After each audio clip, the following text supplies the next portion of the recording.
स्वागत है आपका ज्योग्राफी की इस क्लास में बच्चों। बच्चों, जैसा कि आपको पता है कि हम ज्योग्राफी की इस राजस्थान ज्योग्राफी की श्रृंखला को जो पढ़ रहे हैं, उस क्रम में हमने लास्ट जो टॉपिक था वो जनसंख्या का अध्ययन किया। इसी क्रम को हम आगे बढ़ाते हैं और देखते हैं राजस्थान में एक ऐसा टॉपिक है जो कि आंकड़ों के रूप में नज़र आता है और यहाँ से प्रश्न आने की संभावना 100% नज़र आती है बच्चों। और इस टॉपिक का नाम है राजस्थान में एग्रीकल्चर यानी कृषि, उसकी बदलता हुआ प्रतिरूप यानी पैटर्न, और उसमें वृद्धि और विकास। ठीक है। आजकल यहाँ पर जो प्रश्न नजर आते हैं वो नवीनतम स्थिति के आधार पर नजर आते हैं, तो इसी स्थिति को आपको थोड़ा सा यहाँ पर समझना है। इसमें बीच बीच में कुछ फैक्ट आएंगे जिनको हम चित्र के माध्यम से समझाएंगे और याद कराने की कोशिश भी करेंगे बच्चों। तो आइए बच्चों, शुरुआत करते हैं। टॉपिक टॉपिक का नाम है राजस्थान में कृषि, वृद्धि और विकास से। यहाँ पर बच्चों सबसे पहले हमने इसका आधुनिक स्वरूप बना रखा है, यानी बता रखा है आपको कि हम कौन कौन से पॉइंट्स का यहाँ अध्ययन करने वाले हैं, और उन पॉइंट्स को फिर हम सब पॉइंट्स में बांटकर उनका धीरे धीरे एक पैटर्न के रूप में एक क्रमबद्ध तरीके से क्या करेंगे, अध्ययन करेंगे। तो यहाँ सबसे पहले हम देखेंगे कृषि के प्रकार कौन से हैं, अनुसंधान केंद्र हैं, ठीक है, कौन कौन सी कृषि मंडियां हैं, ठीक है, मेजर जो क्रॉप्स हैं वो कौन कौन सी हैं, क्लाइमेट रीजन कृषि जलवायु प्रदेश कौन से हैं, किस तरह से नजर आते हैं, उनका अध्ययन करेंगे। प्रमुख कृषि क्रांतियां, उनका भी यहाँ पर अध्ययन किया जाएगा। और जो फसलें हैं, ठीक है, और उन फसलों की जो किस्में हैं उनका अध्ययन, और सबसे मोस्ट इनके प्रकार। तो इस तरह से ये कुछ पॉइंट्स बना रखे हैं, इन पॉइंट्स के आधार पर हम यहाँ पर अध्ययन करेंगे। ठीक है। आइए बच्चों देखते हैं राजस्थान के कृषि के संदर्भ में क्या स्थिति हमको यहाँ नजर आती है।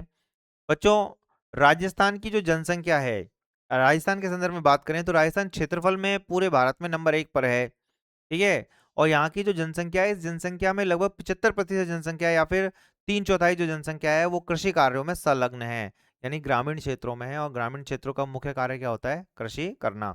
जैसा कि यहाँ पर पहली लाइन दे रखी है कि राजस्थान की जनसंख्या का लगभग 3/4 भाग कृषि कार्य और पशुपालन में लगा हुआ है। ठीक है। तो राजस्थान की आधे से ज्यादा या फिर 3/4 जो जनसंख्या है वो कृषि कार्यों में, और कृषि कार्य के साथ साथ पशुपालन का कार्य भी करती है। ठीक है। उसके बाद बच्चों देखें कि राजस्थान की जो कृषि है ना, वो सिंचाई परियोजनाओं पर निर्भर नहीं है, वो मानसून पर निर्भर है। क्यों? क्योंकि वर्तमान की स्थिति को देखें कि राजस्थान में नदियां कम है। इंदिरा गांधी नहर मुख्य नहर है, गंग नहर है, ठीक है, चंबल परियोजना है, नर्मदा नहर, ये कुछ फेमस फेमस नहर हैं जो फिक्स इलाकों या क्षेत्रों में है। बाकी इसके अलावा बात करें कि राजस्थान के आंतरिक अधिकांश भाग ऐसे हैं जहाँ पर नदियाँ कम हैं, नहरें नहीं हैं, इसलिए वहाँ पर खेती भी कम होती है। और जब यहाँ खेती कम होगी बच्चों, तो क्या करना पड़ेगा, यहाँ पर मानसून पर निर्भर रहना पड़ेगा। तो राजस्थान की कृषि वर्षा पर निर्भर है, वर्षा पर यानी मानसून पर निर्भर है। इसलिए राजस्थान की कृषि को मानसून का जुआ कहते हैं। अगर मानसून यानी वर्षा होगी तो कृषि कार्य अच्छी तरीके से होगा, और वर्षा नहीं होगी तो बड़ी प्रॉब्लम क्रिएट होने वाली है। ठीक है। तो इस तरह से हमने यहाँ पर ये स्थिति को भी ध्यान में देखा और ध्यान में रखा। भारत के कुल कृषि क्षेत्र के, भारत जो है हमारा, उसका जो टोटल कृषि एरिया है, कुल कृषि क्षेत्र है, तो भारत के कुल कृषि क्षेत्र के लगभग 11% कृषि क्षेत्र अकेला अकेला राजस्थान में है। तो हमारा जो पूरा भारत है, इस भारत का लगभग,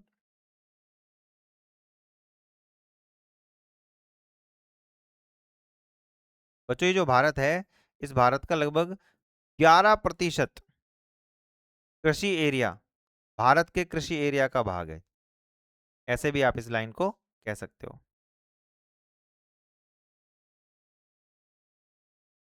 ठीक है। कितना प्रतिशत? 11% कृषि क्षेत्र।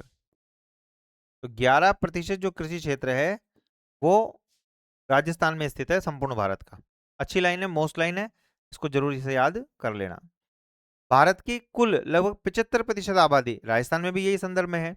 तो भारत की कुल 75% जो आबादी है बच्चों, वो किस में लगी हुई है, वो कृषि कार्यों में संलग्न है।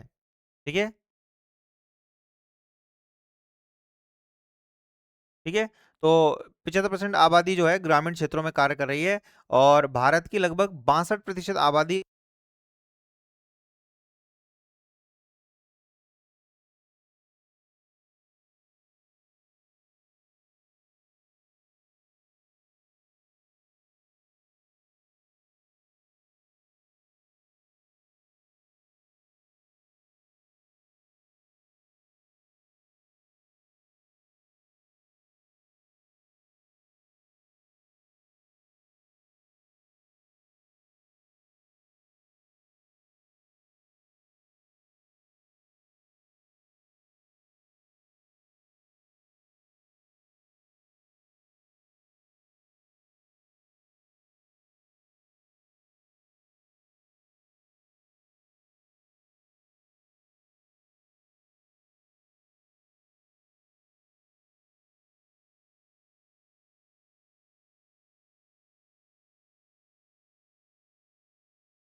कल परसों 2-3 बच्चों ने और डाउनलोड की।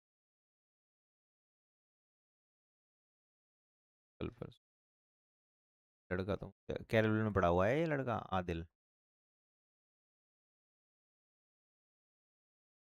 हाँ बच्चों, अब आ रही है आवाज? हाँ।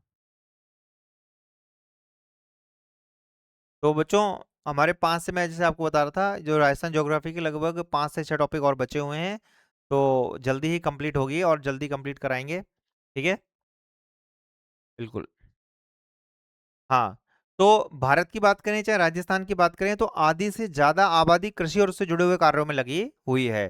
ठीक है, तो जैसे यहाँ लिखा हुआ है कि भारत की लगभग 75% आबादी किस्म के कहाँ पर है, ग्रामीण क्षेत्र में निवास करती है। और 62% इस आबादी, 75 में से 62% ऐसी आबादी है जो अपना जीवन व्यापन कृषि और उससे जुड़े हुए कार्यों में करती है। नेक्स्ट। अब बच्चों, राजस्थान में भूमि उपयोग की बात करें कि राजस्थान में किस तरह से भूमि का उपयोग किया जाता है। ठीक है, तो बच्चों, राजस्थान में जो कुल जो कृषि क्षेत्र है, कुल कृषि क्षेत्र में से शुद्ध बोया गया क्षेत्र कितना है? शुद्ध बोया गया क्षेत्र का मतलब कि जो जमीन है, उस जमीन में से कितनी जमीन पर हम खेती करते हैं। ठीक है, तो बच्चों ये है 52.34। ठीक है, यानी 52.34% जमीन ऐसी है जो शुद्ध बोया गया क्षेत्र है। बहुत ही महत्वपूर्ण लाइन है, इस लाइन को याद कर लेना आप जरूर। ठीक है, कि राजस्थान में कुल कृषि क्षेत्र का कितना प्रतिशत कृषि क्षेत्र शुद्ध बोया गया क्षेत्र माना जाता है। और लगभग 11% जमीन ऐसी है बच्चों जो बंजर भूमि के रूप में नजर आती है। ठीक है, तो राजस्थान में कुल जो जमीन है ना, उस कुल जमीन की लगभग 11% जमीन ऐसी है जो बंजर भूमि के रूप में नजर आती है या कुछ भी नहीं होता। ठीक है, स्थायी चारागाह भूमि यानी गोचर भूमि वाला जो क्षेत्र है, वो लगभग 5% एरिया है, 4.86 यानी 5% एरिया ऐसा है जो स्थायी चारागाह या गोचर भूमि के लिए है। यानी जहां पर जो पशुओं के लिए चारा उगाया जाता है उसे गोचर भूमि कहते हैं। ठीक है, कृषि अयोग्य भूमि, कृषि अयोग्य भूमि को हम कहते हैं पड़त भूमि या ऊसर भूमि। ठीक है, कृषि अयोग्य भूमि यानी जो पहले उपजाऊ थी पर धीरे धीरे अनुपजाऊ होती जा रही है। ठीक है, तो कृषि अयोग्य भूमि लगभग 7% है। ठीक है, और वन क्षेत्र यानी वानिकी, वानिकी यानी वन क्षेत्र जो कितना है, यह है लगभग 8%। तो ये 4 आंकड़े मैंने यहाँ पर बता रखे हैं, इन चारों के चारों आंकड़े, चारों के चारों आंकड़े आपको याद करने हैं। ठीक है, कि शुद्ध बोया गया क्षेत्र कितना है, 52.34%। ठीक है, मेरे साथ साथ आप बोलेंगे, बताओ शुद्ध बोया गया क्षेत्र कितना है, 52.34%। बंजर भूमि क्षेत्र कितना है, 10.87%। स्थायी चारा का भूमि 4.86%। और कृषि अयोग्य भूमि 6.91। और वानिकी भूमि क्षेत्र 8% के आसपास। ठीक है, हाँ, इनको थोड़ा सा अपन को यहाँ पर याद करना है कि राजस्थान में कुल जो क्षेत्र का शुद्ध बोया गया क्षेत्र 52% है। कुल क्षेत्र का बंजर भूमि क्षेत्र 10.87, गोचर भूमि वाला क्षेत्र 4.86, कृषि योग्य भूमि वाला क्षेत्र 6.91 और वानिकी क्षेत्र कितना है, 8। तो इस तरह से इनको थोड़ा सा यहाँ पर ध्यान रखना। उसके बाद बच्चों, वर्ष 2022-23 में स्थिर कीमतों पर सकल राज्य मूल्य वर्धन में कृषि का योगदान कितना रहा? ये रहा बच्चों 28.50%। कितना रहा? 28.50%। ठीक है, किस कौन सी कीमतों पर? स्थिर कीमतों पर। कौन सा वर्ष? 2022 से। अब आप में से कई बच्चे दिमाग में ये प्रश्न करेंगे कि सर आप वर्ष 2022-23 का क्यों बता रहे हो? अरे भाई, 2022-23 का ही पूछा जाता है। ठीक है, ये जो नए नवीनतम जो स्थिति होती है ना, वो तिमाही स्थिति होती है। और जो वार्षिक स्थिति है ना, वो 2022-23 की है। इसका मैं आपको लेटेस्ट उदाहरण दे देता हूँ। अभी 2 दिन पहले, यानी कल और परसों एसआई का पेपर हुआ, उसमें आप है ना आर्थिक समीक्षा के आंकड़े देखना, 2022-23 के आंकड़े पूछे गए हैं, ना कि 24-25 के, क्योंकि ये तो तिमाही आंकड़े हैं। ठीक है, तो आपको यही आंकड़े याद करने हैं। बच्चों को यही नहीं पता कि वास्तविक स्थिति में हमें पढ़ने कौन से आंकड़े हैं। ठीक है, तो बच्चों इसको थोड़ा ध्यान रखना। 2022-23 में स्थिर कीमतों पर सकल राज्य मूल्य वर्धन में कृषि का योगदान कितना है, 28.50%। और बच्चों, वैसे भी आरपीएससी हो या राज्य कर्मचारी चयन आयोग हो, वो ऑथेंटिक किताबों को क्या करता है, प्रेफर करता है। ठीक है, तो यहाँ पर अगर हम कोई ऑथेंटिक किताब ज्योग्राफी की देखें, राजस्थान ज्योग्राफी की, तो वो है हरिमोहन सक्सेना की किताब। और हरिमोहन सक्सेना की जो लेटेस्ट किताब अपडेट में आई है, उस किताब में 2022 और 23 के आंकड़े दिए हुए हैं। कौन से आंकड़े दिए हुए हैं? 2022 और 23 के आंकड़े दिए हुए हैं। तो आपको ध्यान रखना, अगर हमको कहीं से डाटाज लेने हैं, कहीं से आंकड़े लेने हैं, तो हम ऑथेंटिक किताबों पे जाएंगे। और ऑथेंटिक किताबें कौन सी हैं? हरिमोहन सक्सेना शिक्षा विभाग की किताब, जो भारत सरकार शिक्षा मंत्रालय द्वारा प्रकाशित की जाती है। ठीक है, तो वही यहाँ पर हमने लिए हैं। वर्ष 2022-23 में प्रचलित कीमतों पर, अगर आपसे स्थिर कीमत ना पूछकर क्या पूछे, प्रचलित कीमतों पर राज्य के विकास में, राज्य के मूल्यवर्धन में, ठीक है, कृषि का कितना योगदान है? तो बच्चों ध्यान रखना, ये लगभग 29% यानी 28.95%। कितना? 28.95%।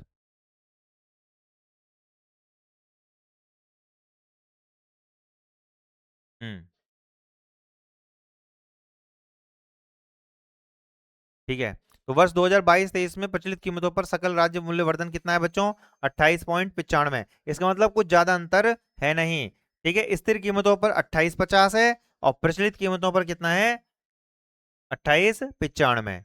ठीक है, राज्य मूल्य, यानी आप ऐसे कह सकते हो कि सर ये बताओ कृषि का योगदान कितना है? तो कृषि का योगदान कितना है? तो बच्चों कृषि का योगदान है लगभग 29%। स्थिर कीमतों पर तो कितना है? स्थिर कीमतों पर तो है बच्चों 28.50 और प्रचलित कीमतों पर कितना है? 28.95। पूरे राज्य के विकास में कृषि से कितना पैसा आता है? सकल मूल्यवर्धन होता है, कितना मूल्य के लिए राजस्थान में आता है? वो आता है लगभग 29%। ऐसे आपको ये दो तीन आंकड़े याद करने हैं। तो ये जो पूरा पन्ना था ना, ये जो पेज था, ये जो स्लाइड थी बच्चों हमारी, इस स्लाइड में आंकड़े यानी डाटास दे रखे हैं और ये आपको जरूर याद करने हैं। ठीक है ना, इनको आपको बार बार रिपीट करना है आपको। नेक्स्ट बच्चों, राजस्थान में सर्वाधिक कृषि क्षेत्र वाला जिला कौन सा है? अगर आपसे ऐसे पूछे, ठीक है, तो राजस्थान में सबसे ज्यादा कृषि क्षेत्र यानी वह जिला जिसमें कृषि का एरिया ज्यादा है, तो सर्वाधिक कृषि क्षेत्र वाला जिला कौन सा है? तो वो है कौन सा बच्चों? बाड़मेर। ठीक है, देखो बाड़मेर में यहाँ पर लग रखा है बाढ़, बाढ़ यानी बाढ़ लगा देते हैं ना चारों तरफ से, जैसे बीच में बकरी है, गाय है, भेड़ है, और चारों तरफ से क्या लगा दी? बाढ़ लगा दी। तो बाढ़ किस में लगती है? खेतों में लगती है ना, जब अपन खेती करते हैं, कृषि करते हैं, तो कृषि करेंगे तो क्या लगानी पड़ेगी? चारों तरफ से बाढ़ लगानी पड़ेगी, बड़ी बाढ़ लगानी पड़ेगी, बड़ी। तो बताओ सर्वाधिक कृषि कहाँ होगी? बाढ़ में। सर्वाधिक कृषि जमीन कहाँ पर है? बाढ़ में। न्यूनतम कृषि जमीन कहाँ पर है? डूंगर में। ये बताओ कौन करेगा डूंगर पे खेती? कोई करेगा कोई डूंगर पे खेती? डूंगर यानी पहाड़ पे नहीं ना। ओके, तो सबसे ज्यादा कृषि भूमि कहाँ पर है? डूंगरपुर में। और सबसे ज्यादा कृषि भूमि, सबसे कम तो कहाँ पर है? डूंगरपुर में। और सबसे ज्यादा कहाँ पर है? बाढ़ में। बाढ़ का मतलब बाड़मेर और डूंगर का मतलब डूंगरपुर। सबसे कम कृषि डूंगरपुर में और सबसे ज्यादा कृषि कहाँ पर है? बाड़मेर में। थोड़ा रिपीट करना है और शब्दों को आपस में जोड़ना है। जितना ज्यादा आप शब्दों को आपस में जोड़ोगे उतना ज्यादा लंबे समय तक आप याद कर पाओगे। जैसे मसालों का सर्वाधिक उत्पादन कौन से जिले में होता है बच्चों? तो मसालों का सर्वाधिक उत्पादन होता है बच्चों कहाँ पर? 12 जिले में। ठीक है, कैसे याद करोगे? कि मसाले, कि जैसे आपको सब्जी बनानी है या फिर घर पे सब्जी बनानी है, तो बच्चों आपने देखा होगा कई बार सब्जी बहुत टेस्टी बनती है, तो आप कहोगे भाई, पूछोगे घर पे कि भाई आज सब्जी बहुत टेस्टी बनाई है, स्वादिष्ट सब्जी बनाई है, तो वो घर वाले बोलेंगे आपसे कि भाई इसमें हमने एक दो मसाले नहीं डाले। कितने मसाले डाले हैं? 12 मसाले डाले हैं। तो जब मसाले सब्जी में जब जब 12 मसाले डलेंगे ना, 12, 1 2 3 4 5 6 ऐसे 12, 12 मसाले डलेंगे, तो सब्जी भी कितनी बनेगी? बढ़िया बनेगी। तो बताओ सर्वाधिक मसालों का उत्पादन कहाँ होता है? 12 में। सबसे ज्यादा कृषि भूमि कहाँ पर है? बाढ़ में। सबसे कम कृषि जमीन कहाँ पर है? डूंगर पे, क्योंकि डूंगर पे कोई खेती करेगा ही नहीं। तो ऐसे शब्दों को आपस में बच्चों जोड़ना पड़ता है। इसी प्रकार से फलों का सर्वाधिक उत्पादन, तो फलों का सर्वाधिक उत्पादन कहाँ होगा? गंगा नदी के किनारे। ठीक है, ऐसे दिमाग में एक इमेज बनाओ कि आप गंगा नदी, कभी कहीं गंगा जी गए, तो गंगा नदी के किनारे आपने देखा बहुत सारे पेड़ लगे थे। आपने किसी से पूछा भाई किसके पेड़ हैं, तो उन्होंने बोला भाई ये फ्रूट्स के पेड़ हैं, फ्रूट यानी फलों के पेड़ हैं। तो फल ज्यादा कहाँ मिलेंगे आपको? तो बच्चों फल मिलेंगे गंगा नदी के किनारे। इसलिए तो गंगानगर को बोलते हैं बच्चों किसको? फलों की टोकरी। तो फलों की टोकरी किसे कहते हैं? गंगा नगर को। तो गंगानगर को फलों की टोकरी कहा जाता है। ओके बच्चों, तो इस तरह से हमने चार आंकड़े यहाँ पर देख लिए। बताओ सर्वाधिक कृषि भूमि कहाँ पर है? कृषि वाली जमीन। तो सर्वाधिक कृषि जमीन कहाँ पर है? तो सबसे ज्यादा कृषि जमीन है बच्चों बाढ़ में। सबसे कम कहाँ पर खेती वाली जमीन है? डूंगर में। मसाले कितने? मसाले 12 मसाले। कितने? 12 मसाले। ठीक है, फल कहाँ मिलेंगे? गंगा नदी के किनारे, इसलिए फलों की टोकरी किसे कहते हैं? गंगा नगर को। फूलों का सर्वाधिक उत्पादन कहाँ होता है? तो बच्चों फूलों का सर्वाधिक उत्पादन होता है अजमेर में। बच्चों अजमेर को राजस्थान का हृदय कहते हैं। क्या कहते हैं? अजमेर को हृदय। और हृदय से हम ईश्वर को, जब भी भगवान को फूल चढ़ाते हैं, ठीक है, तो कैसे चढ़ाते हैं? हृदय से चढ़ाते हैं ना, मन से, हृदय से। तो हृदय किसे कहते हैं? अजमेर। तो फूल चढ़ाओगे आप हृदय से। किसे चढ़ाओगे फूल? हृदय से चढ़ाओगे। और फल कहाँ मिलेंगे? गंगा नदी के किनारे। सब्जी किससे अच्छी बनेगी? मसालों से। कितने मसाले? 12 मसाले। कृषि जमीन ज्यादा कहाँ है? बाढ़ में। और कम कृषि कहाँ पर है? डूंगर पे। ऐसे 4-5 बातें मैंने आपको याद करा दी। बच्चों पहली पुष्प मंडी कहाँ पर है? तो बच्चों राजस्थान की पहली पुष्प मंडी पुष्कर में है। और ध्यान रखना ये पुष्प मंडी इंटरनेशनल यानी अंतरराष्ट्रीय पुष्प मंडी है। इसको हम यहाँ पे लिख देते हैं, पहली अंतरराष्ट्रीय पुष्प मंडी। कौन सी पुष्प मंडी बच्चों? पहली अंतरराष्ट्रीय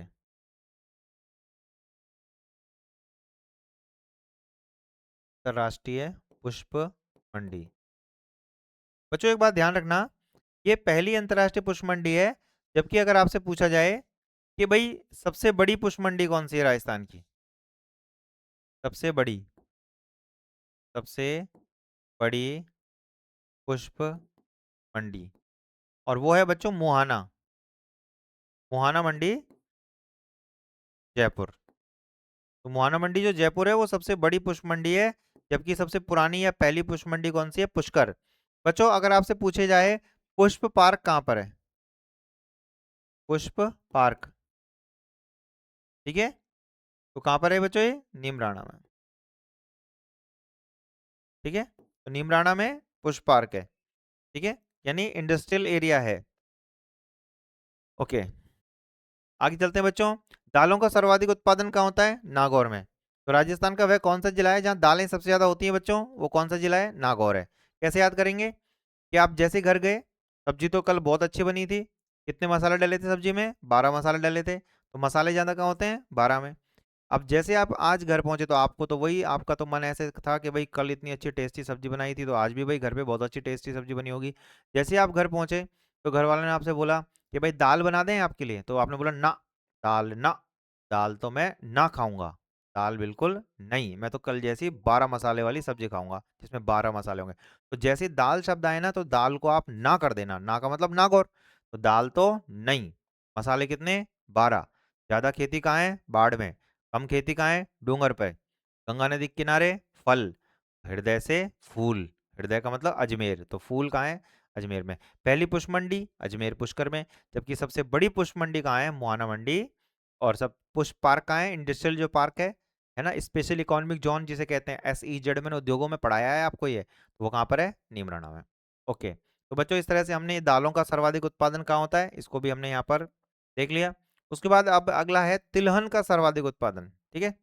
तिलहन बच्चों, तिलहन निकलता यानी तेल, तिलहन का मतलब तेल। तो मूंगफली, तो मूंगफली ज्यादा कहाँ होती है? मूंगफली होती है लूणकरणसर बीकानेर। राजस्थान का राजकोट किसे कहते हैं? बीकानेर को। बीकानेर में कौन सी जगह है? लूणकरणसर। तो बच्चों तिलहन का सर्वाधिक उत्पादन होता है बीकानेर में, ठीक है ना। तो बीकानेर में तिलहन का उत्पादन होता है। और यहीं पर मैं एक लाइन लिख देता हूँ आपके लिए अलग से कि लूणकरणसर, लूणकरणसर बीकानेर को राजस्थान का क्या कहते हैं बच्चों? राजकोट कहते हैं। तो लूणकरणसर बीकानेर को राजस्थान का राजकोट कहा जाता है। तो राजस्थान का राजकोट लूणकरणसर बीकानेर को कहा जाता है। इस तरह से आपको ये बात भी ध्यान में रखनी है, ठीक है भाई। हाँ, तो तिल, तिल कहाँ मिलेंगे? बीकानेर में। आप इसको ऐसे याद कर सकते हो कि आपका कोई रिलेशन वाला है जो बीकानेर में रहता है, पश्चिम राजस्थान में। आपने बोला यार मुझे तिल के लड्डू बनाने हैं, है ना, तिल के लड्डू बनाने हैं। अपने यहाँ तो नकली तिल मिलते हैं, अच्छे अच्छे असली वाले मिलते नहीं है। तो उसने बोला कि भाई ऐसा कर यार बीकानेर से मंगा ले भाई, अपने रिश्तेदार हैं बीकानेर में। यानी ये बातें आप जब जैसे अपन रेंडमली बातें करते हैं ना एक दूसरे से, तो इस तरह से आपको ये बातें करनी है शब्दों से। जब आप शब्दों से इस तरह से बातें करोगे ना तो ये चीजें दिमाग में सेट होंगी। जैसे मैंने अभी बात करी थी आपसे कि बताओ सबसे ज्यादा फूल कहाँ है? फूल यानी हृदय, हृदय यानी अजमेर में सर्वाधिक फल कहाँ है? फल यानी गंगा नदी, गंगा नदी यानी गंगानगर, ठीक है। सर्वाधिक क्षेत्र कहाँ है? क्षेत्र यानी एरिया, एरिया क्षेत्र, क्षेत्र यानी बाढ़ में। न्यूनतम कृषि क्षेत्र कहाँ है? डूंगर पे। डूंगर पे खेती कौन करेगा भाई? हाँ, तो कम जमीन होगी। तो इस तरह से आप इन चीजों को यहाँ पर व्यवस्थित तरीके से देख सकते हैं। आगे देखें कि हरी सब्जियों का सर्वाधिक उत्पादन बच्चों जयपुर में होता है। कहाँ होता है? जयपुर में। और सर्वाधिक बोया गया क्षेत्र कहाँ पर है? बाड़मेर में। अरे भाई जहाँ जमीन ज्यादा होगी वहां बुआई भी तो ज्यादा होगी। सबसे ज्यादा जमीन भी यही है बाड़मेर में, सबसे ज्यादा बोया गया जो क्षेत्र है वो भी कहाँ पर है? बाड़मेर में। तो इस तरह से इन बातों को अपन याद कर सकते हैं। इसके बाद और अगर हम आगे की ओर चलें तो बच्चों सर्वाधिक चारागाह वाली भूमि कौन सी भूमि? चारागाह। ठीक है, जहां पर पशुओं के लिए चारा ज्यादा उगाया जाता है। तो सबसे ज्यादा चारागाह वाली भूमि कहाँ पर है? बाड़मेर में। बच्चों जहाँ जमीन ज्यादा है, जहां पर बोया गया क्षेत्र ज्यादा है, तो यहाँ चारागाह भी तो ज्यादा ही होगा। ठीक है, तो सर्वाधिक कृषि भूमि बाड़मेर, सर्वाधिक बोया गया क्षेत्र बाड़मेर, तो सर्वाधिक चारागाह वाली भूमि कहाँ है? वो भी बाड़मेर में। तो जो सर्वाधिक व्यर्थ भूमि कहाँ पर है? तो सबसे ज्यादा व्यर्थ भूमि जो है वो है जैसलमेर में। तो जैसलमेर में सबसे ज्यादा कैसी भूमि है? व्यर्थ भूमि। तो सबसे ज्यादा व्यर्थ भूमि कहाँ पर है? जैसलमेर। व्यर्थ यानी बेकार, बंजर भूमि। 38,402 वर्ग किलोमीटर में फैला हुआ है जैसलमेर। ठीक है, जिसमें अधिकांश भाग पर लगभग लगभग 90% भाग पर क्या है? रेत के टीले।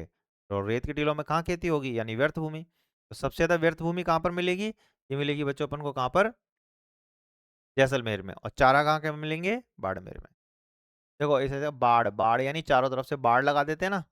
तो चारों तरफ से जब बाढ़ लगा देंगे तो अंदर है पशु और पशुओं का चारा।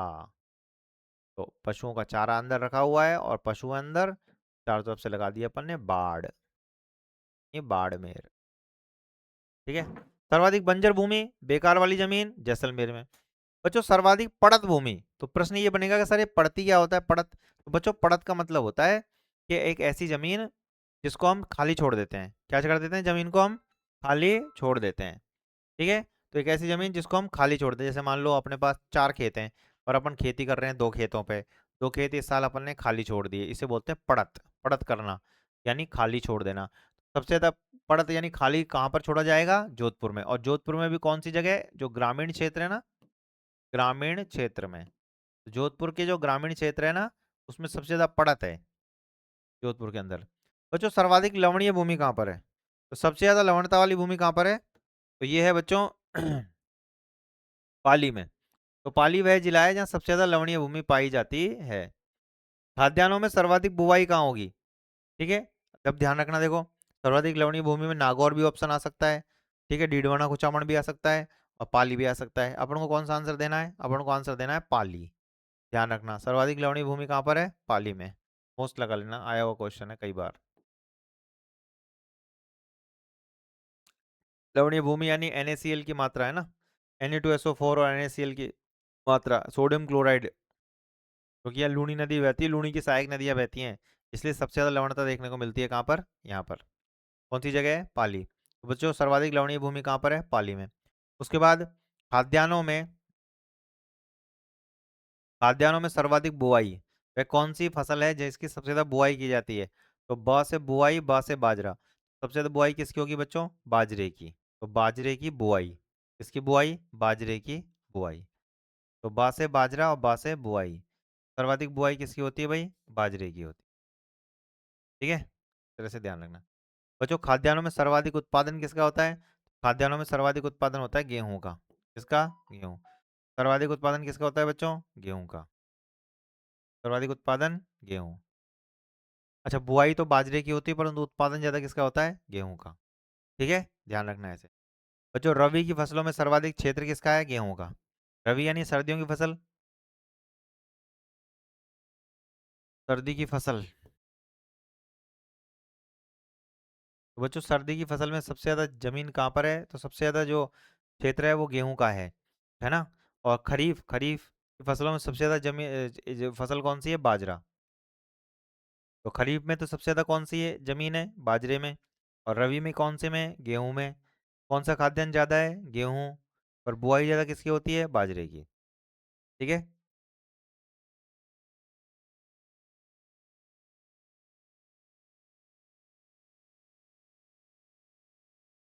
ये है बच्चों बसंत की फसल।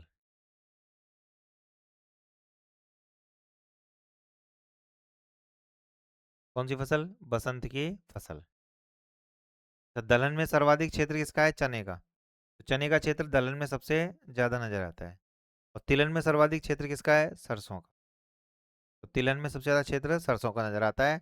और दलहन में तो चने का और तिलहन में सरसों का। दलहन यानी दाल, दाल यानी चने की दाल। और तिलहन, तिलहन यानी तेल, तेल कौन सा तेल? सरसों का। ठीक है, तो तिलहन में तो, तिलहन में तो सरसों। और दलहन में चना।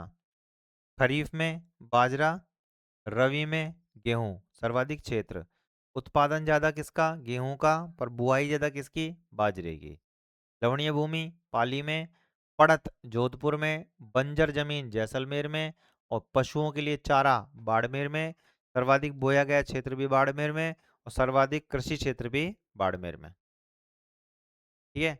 परंतु शायद अब बच्चों ये आंकड़े चेंज हो जाएंगे, क्योंकि बाड़मेर से एक जिला अलग हो गया है जिसका नाम है बालोतरा, और बालोतरा के अलग हो जाने से अब ये आंकड़े नवीनतम रूप में नजर आएंगे। जब भी ये नए आंकड़े आएंगे, नवीनतम स्थिति में नजर आएंगे।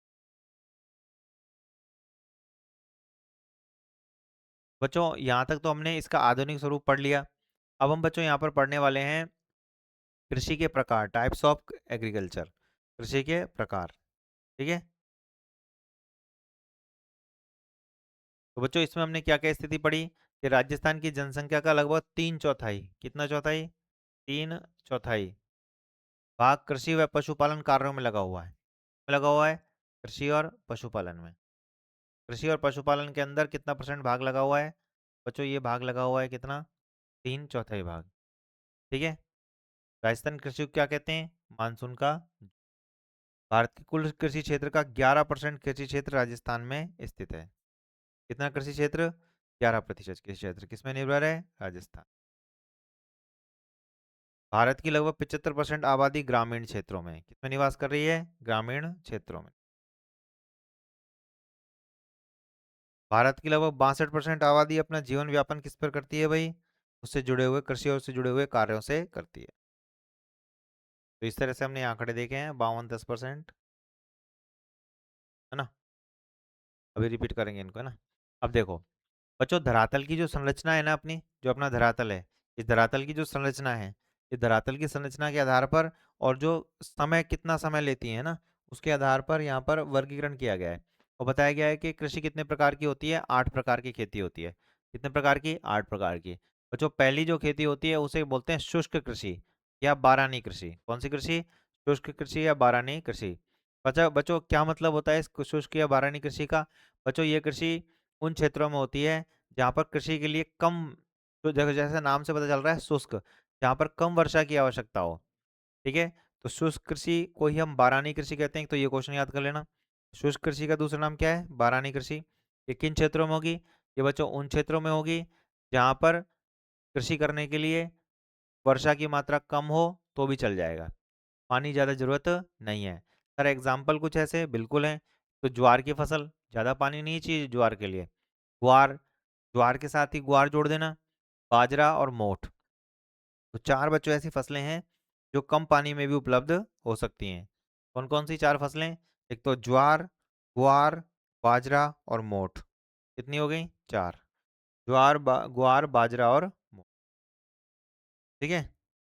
चार ऐसी फसलें हैं जो कम पानी में उपलब्ध हो सकती हैं, आराम से कर सकते हैं। तभी तो पश्चिम राजस्थान में हो जाता है बाड़मेर में बाजरा। क्यों? क्योंकि पानी कैसा चाहिए? कम पानी चाहिए। ठीक है। तो बच्चों कृषि के प्रकारों की बात करें तो पहले नंबर पे कौन सी खेती आती है? शुष्क कृषि। शुष्क कृषि का दूसरा नाम क्या है? बारानी कृषि। है ना। और ये उन क्षेत्रों में होती है जहाँ पर कृषि फसलों के लिए कम वर्षा की आवश्यकता हो, जैसे लिखा हुआ है, जहाँ कृषि फसलों के लिए किसकी आवश्यकता हो? कम वर्षा की आवश्यकता हो। उदाहरण के लिए ज्वार, ग्वार, बाजरा और मोठ, ये मेन फसलें हैं। सिंचाई कार्य देखें, इस कृषि में सिंचाई की आवश्यकता अधिक होती है। किसकी आवश्यकता अधिक होती है?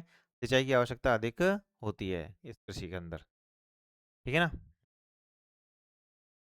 और सिंचित कृषि उदाहरण के रूप में देखें, इसमें गेहूं, भाई गेहूं के लिए चाहिए पानी, सरसों के लिए चाहिए, कपास के लिए चाहिए और गन्ने के लिए। तो देखो गन्ना, कपास, सरसों, गेहूं, ये ऐसी खेती है जिसको सिंचित कृषि कहते हैं। क्यों? क्योंकि यहाँ पर पानी की आवश्यकता ज़्यादा नजर आती है। ठीक है। हाँ। बच्चों इस तरह से इस बात को अपन को यहाँ पर ध्यान में रखना है। ठीक है भाई। कितने प्रकार हो गए? ये हो गए 2 प्रकार। ठीक है। कृषि कितने प्रकार हो गए? 2 प्रकार हो गए। तो शुष्क कृषि या बारानी और एक सिंचित कृषि।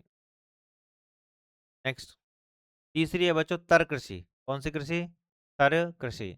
इस कृषि कि फसलों में जड़ों में हमेशा पानी रहता है। देखो जैसा कि नाम से, देखो कुछ खेती तो ऐसी है जो कि आप नाम से ही पकड़ लोगे। अब नाम क्या है इसका? नाम है इसका तर कृषि। तर कृषि का मतलब होगा बच्चों जहाँ पर कृषि फसलों के लिए हमेशा कैसा हो, पानी की जरूरत हो, जिसकी जड़ें हमेशा पानी में डूबी रहें।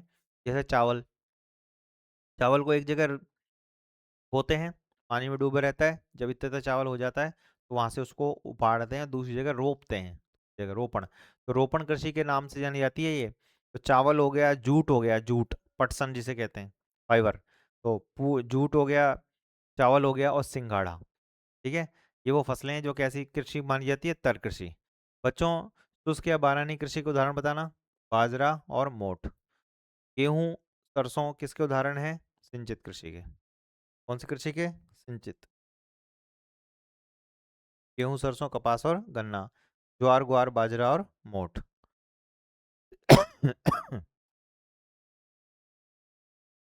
ओके। चौथा है बच्चों मिश्रित कृषि। कौन सी कृषि? मिश्रित। देखो नाम से जैसे पता समझ में आ रहा है, और आप आराम से इसको याद भी कर सकते हो कि मिश्रित कृषि, इसमें क्या होगा? कृषि तो होगी होगी, प्लस पशुपालन भी होगा। बच्चों राजस्थान में यही ज्यादा होती है, लोग कृषि के साथ पशुपालन का कार्य भी करते हैं, पशुओं को भी पालते हैं, और पशुओं को अपनी आजीविका के लिए प्लस आर्थिक स्थिति अच्छा ही यानी पैसा कमाने के लिए, आर्थिक जरूरतों को पूरा करने के लिए भी पशुओं को पाला जाता है। बच्चों राजस्थान में भी, पश्चिम राजस्थान का जो क्षेत्र है ना, वहाँ पर मिश्रित कृषि होती है, यानी कृषि प्लस डेयरी। कृषि भी हो गई, प्लस क्या होगा? डेयरी विकास। कृषि और डेयरी का जो काम है ना, वो दोनों यहाँ पर साथ साथ चलता है। कौन सी कृषि कहलाती है? मिश्रित कृषि। मिश्रित के बाद है झूमिंग। झूमिंग कृषि या स्थानांतरित कृषि या आदिम जीवन निर्वाह कृषि या कर्तन दहन कृषि। ठीक है, तो झूमिंग कृषि को ही क्या कहते हैं? कर्तन दहन कहते हैं। इसी को क्या कहते हैं? जीवन निर्वाह कहते हैं। इसी को क्या कहते हैं? स्थानांतरित कृषि कहते हैं। तो बच्चों इस 5वें नंबर वाली कृषि को मोस्ट लगा लेना। क्या लगा लेना?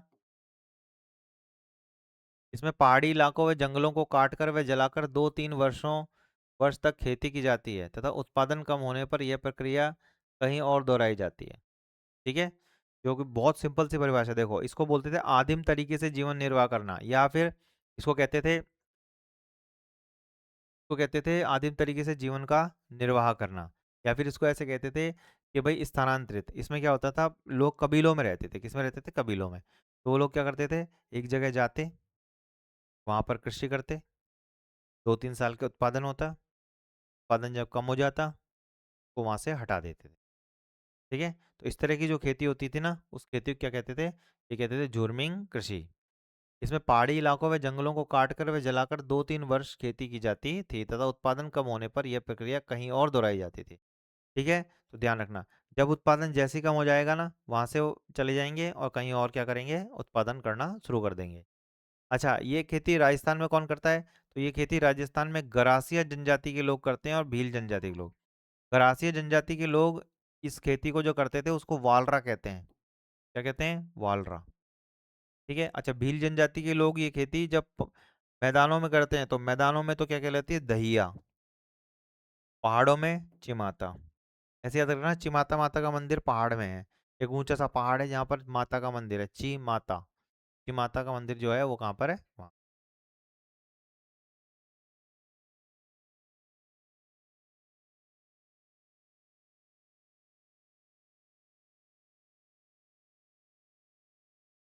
ठीक है, तो पहाड़ी क्षेत्र में कौन है? चिमाता कृषि। कौन सी खेती होती है बच्चों? चिमाता कृषि। और मैदान में कौन सी होती है? दहिया। तो दहिया तो होती है मैदान में, और चिमाता होती है बच्चों कहाँ पर? पहाड़ी इलाकों में। कौन सी जनजाति करती है? भील जनजाति। गरासिया कौन सी करती है? वालरा। खेती का नाम क्या है? झुरमिंग। झुरमिंग को ही क्या बोलते हैं? स्थानांतरित या आदिम तरीके से जीवन निर्वाह करना, या स्लैश एंड बर्न, यानी काटो और जला दो। कर्तन और दहन कृषि, है ना, कर्तन और दहन कृषि। तो इस तरह से बच्चों ये 5 प्रकार हो गए। छठा, सातवां और 8वां प्रकार देखें। छठा प्रकार है समुच्च रेखीय कृषि या कंटूर लाइन खेती। अच्छी है, मोस्ट है, ध्यान रखना, एग्जाम में पूछी जाएगी। निम्न में से कौन कौन सी विशेषताएं हैं और कौन कौन सी विशेषताएं नहीं है, इस तरह से यहाँ पर ये क्वेश्चन पूछा जाता है।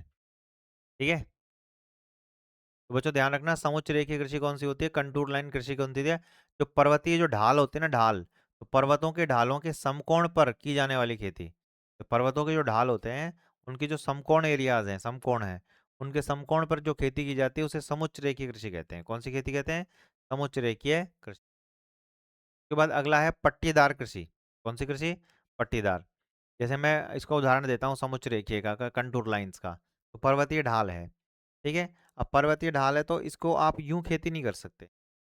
अगर यूं खेती करोगे तो बरसात का पानी आएगा तो उन खांचों को और गहरा कर देगा। तो आपको कैसे खेती करनी पड़ेगी, ऐसे, यानी आपको जो जुताई करनी पड़ेगी खेत की, वो यूं ना यूं करनी पड़ेगी। जैसे ये पर्वत है, तो आपको यूं नहीं करनी थी, यूं नहीं करनी। अपन खेती कैसे करेंगे, ऐसे।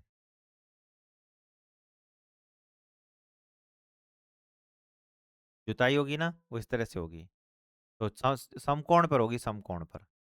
तो जब पर्वतीय ढालों के समकोण पर खेती की जाती है ना, उसे बोलते हैं कंटूर लाइन कृषि या समुच्च रेखीय कृषि। समुच्च रेखीय जो होती है जो ढाल के समकोण पर होती हैं, ठीक है ना, तो पर्वतीय इलाकों में की जाती है खेती। उसके बाद है पट्टीदार कृषि। कौन सी कृषि है, पट्टीदार। बड़े आकार के खेतों में पट्टियां बनाकर, जो बड़े आकार के खेत होते हैं ना, उसमें बीच में एक पट्टी बना देते हैं, फिर जगह छोड़ देते हैं, फिर एक बड़ी सी पट्टी बना देते हैं, फिर जगह छोड़ देते हैं, ठीक है। हाँ, किसकी जाती है, इसमें पट्टियों के दोनों तरफ घास उगा दी जाती है, जिससे मृदा का अपरदन बहुत कम होता है। तो इसको कैसे करते हैं, देखो जरा।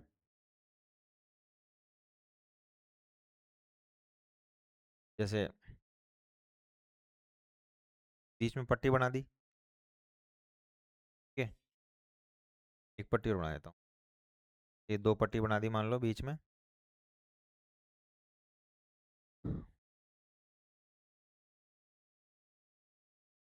पट्टियों के बगल में एक साइड में, ठीक है, कर दी। ये छोटी छोटी सी पट्टियां बना दी। अब ये छोटी छोटी जो पट्टियां बना दी ना, इन छोटी छोटी पट्टियों में क्या उगा दिया, घास। पता है क्यों, क्योंकि जिससे जब गर्मियों में जब हवा चलेगी ना बच्चों, तो हवा जब चलेगी तो ये जो बीच की जो बड़ी पट्टी बनाई है ना, यहाँ से मिट्टी, उपजाऊ मिट्टी नहीं उड़ेगी, और उड़ के ये घास उसको रोक लेगी। तो इस तरह से बीच में मोटी पट्टी बनाते हैं, और बगल में पतली पतली पट्टियां बनाकर उनके ऊपर क्या कर देते हैं, घास उगा देते हैं। इसलिए तो इसको पट्टीदार कहते हैं। तो ये कौन सी कृषि है, पट्टीदार कृषि। बच्चों ये आदिम प्राचीन काल में आदिवासियों के द्वारा ही की जाती थी, ये भी उन्हीं का पैटर्न है ये, तो हमने यहाँ पर अपनाया है, ठीक है। तो देखिए जरा चित्र में एक बार, इस तरह से स्थिति कैसी बनेगी। तो बच्चों यहाँ पर आपको इस चित्र के माध्यम से समझ में आ रहा होगा कि बीच में तो बड़ी पट्टी बना दी, जिसमें हम खेती करेंगे, फसल उगाएंगे, और इसके दोनों तरफ छोटी छोटी पट्टियां बनाई हैं, और इन पट्टियों पर घास उगा दी। जिससे क्या होगा, जब हवा चलेगी ना, तो ये बीच वाला जो एरिया है, इस एरिया से मिट्टी, उपजाऊ मिट्टी उड़कर ना इधर जा सके ना इधर जा सके, वहीं रह जाएगी। अच्छा, ये जो पट्टियां होती हैं, तो ये बगल की दोनों जहाँ घास उगती है, ये थोड़ी सी ऊंची होती हैं।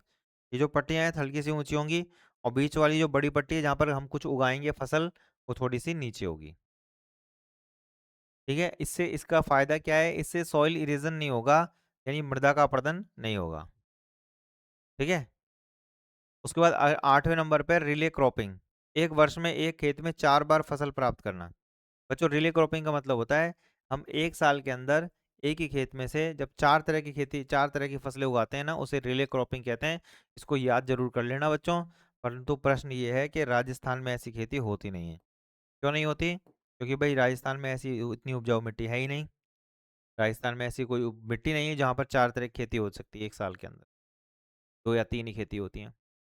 वैसे भी मार्च अप्रैल मई जून में हम जमीन को पड़त करते हैं, पड़त का मतलब खाली छोड़ देते हैं, ठीक है, उस पर ज़्यादा खेती नहीं करते। तो बच्चों ये आपको ध्यान रखना है, रिले क्रॉपिंग क्या है, जब हम एक साल में 4 बार खेती करते हैं ना, 4 बार फसल उगाते हैं, तो रिले क्रॉपिंग। और ये पट्टीदार क्या होती है, बीच में पट्टी लगा दी, या खेती होगी, और दोनों तरफ घास की दो दो पट्टियाँ, पतली पट्टियाँ,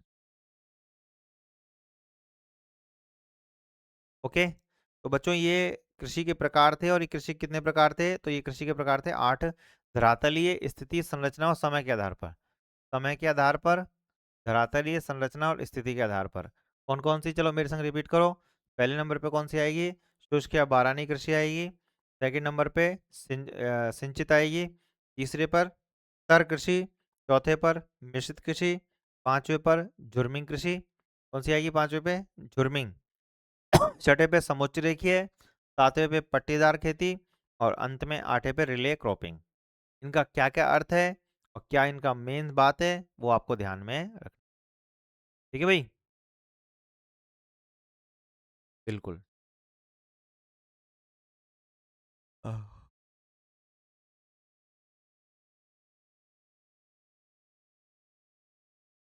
अब बच्चों हम देखते हैं फसल के प्रकार। फसल के क्या प्रकार हैं? सबसे पहले जो फसल है वो है खरीफ की फसल। कौन सी? खरीफ।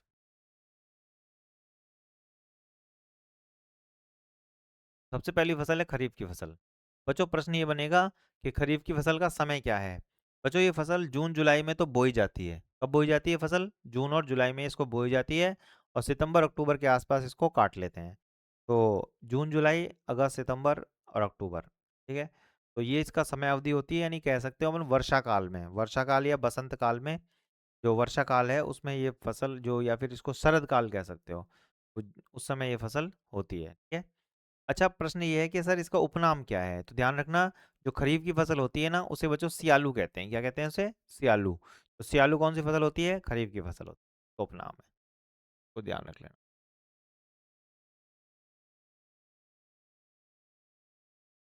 तो उदाहरण, उदाहरण कौन कौन से हैं? तो ज्वार, बाजरा, मक्का, चावल, कपास और गन्ना। ये सबसे फेमस फसल मानी जाती हैं। कौन सी? खरीफ की। तो खरीफ की सबसे फेमस फसल कौन कौन सी हैं? ज्वार, बाजरा, मक्का, चावल, कपास, गन्ना। आपको इसको एक लय में बोलना है, इसको एक फ्लो में बोलना है। जब आप इसको एक लय में या फ्लो में बोलोगे ना, तो ये बड़ी आराम से आपको याद होगी। ज्वार, बाजरा, मक्का, चावल, कपास, गन्ना। ज्वार, बाजरा, मक्का, चावल, कपास, गन्ना। कौन सी फसल है? खरीफ की फसल है। जून जुलाई में बोई जाएंगी, सितंबर अक्टूबर में काटी जाएंगी। उपनाम इनका सियालू है। अगर इनका उपनाम सियालू है तो एक है उनालू। कौन सा नाम है? उनालू। तो बच्चों रवि की जो फसल है ना, उसका समय अक्टूबर नवंबर से मार्च अप्रैल तक होता है। तो अक्टूबर नवंबर से मार्च अप्रैल, यानी अक्टूबर नवंबर में, यानी दिवाली के आसपास तो ये बोई जाएगी, और होली के आसपास काटी जाएगी। तो आप इसको ऐसे लिख सकते हो ना, दिवाली टू होली। दिवाली से होली। दिवाली से होली के बीच में, अक्टूबर नवंबर में बोना है, और मार्च अप्रैल में काट लेना है। ये कौन सी फसल है? रवि। क्या कहते हैं इसको बच्चों? उनालू कहते हैं। क्या कहते हैं? उनालू। कौन सी फसल? रवि की फसल। किस नाम से जानी जाती है? उनालू। एग्जाम्पल क्या है इसके? एग्जाम्पल हैं गेहूँ, जौ, सरसों, चना, तारामीरा, जीरा और धनिया। तो गेहूँ, जौ, सरसों, चना, तारामीरा, जीरा और धनिया, ये इसके एग्जाम्पल माने जाते हैं। ठीक है? देखो ऐसे याद कर लेना, ये है सर्दियों की फसल, यहाँ मैं लिख देता हूँ सर्दी। सर्दी। ठीक है? यहाँ लिख देता हूँ शरद या वर्षा।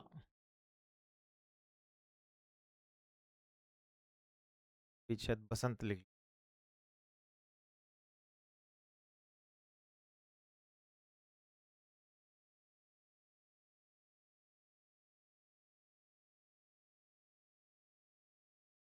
थोड़ा बसंत की जगह इसको कर देते हैं।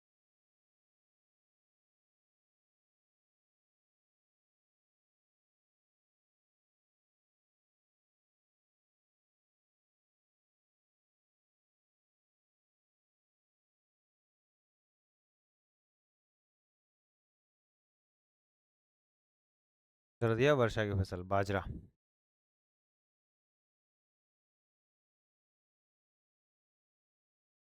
तो बच्चों ये फसल के प्रकार हो गए। ठीक है? सबसे पहले कौन सा हो गया? खरीफ की फसल, यानी शरद यानी वर्षा ऋतु की फसल है। ठीक है? सिरालू कहते हैं इसको। उदाहरण ज्वार, बाजरा, मक्का, चावल, कपास, गन्ना। दूसरा रवि की फसल है, सर्दी की फसल कहलाती है। कौन सी फसल कहलाती है? सर्दी की। ठीक है? समय क्या है? दिवाली टू होली।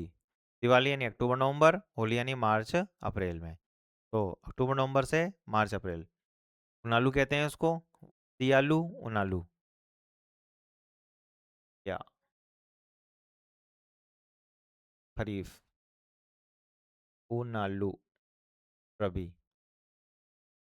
उदाहरण, गेहूं देखो, सरसों सर्दी के समय, गेहूं होता है सर्दी में, जौ होता है, सरसों भी होती है, चना भी आता है, तारा मीरा जिसको तोरीर कहते हैं ना, वो, जीरा और धनिया, ये सब सर्दियों के।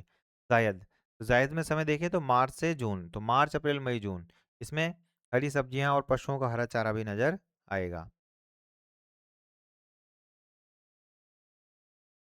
कासनी,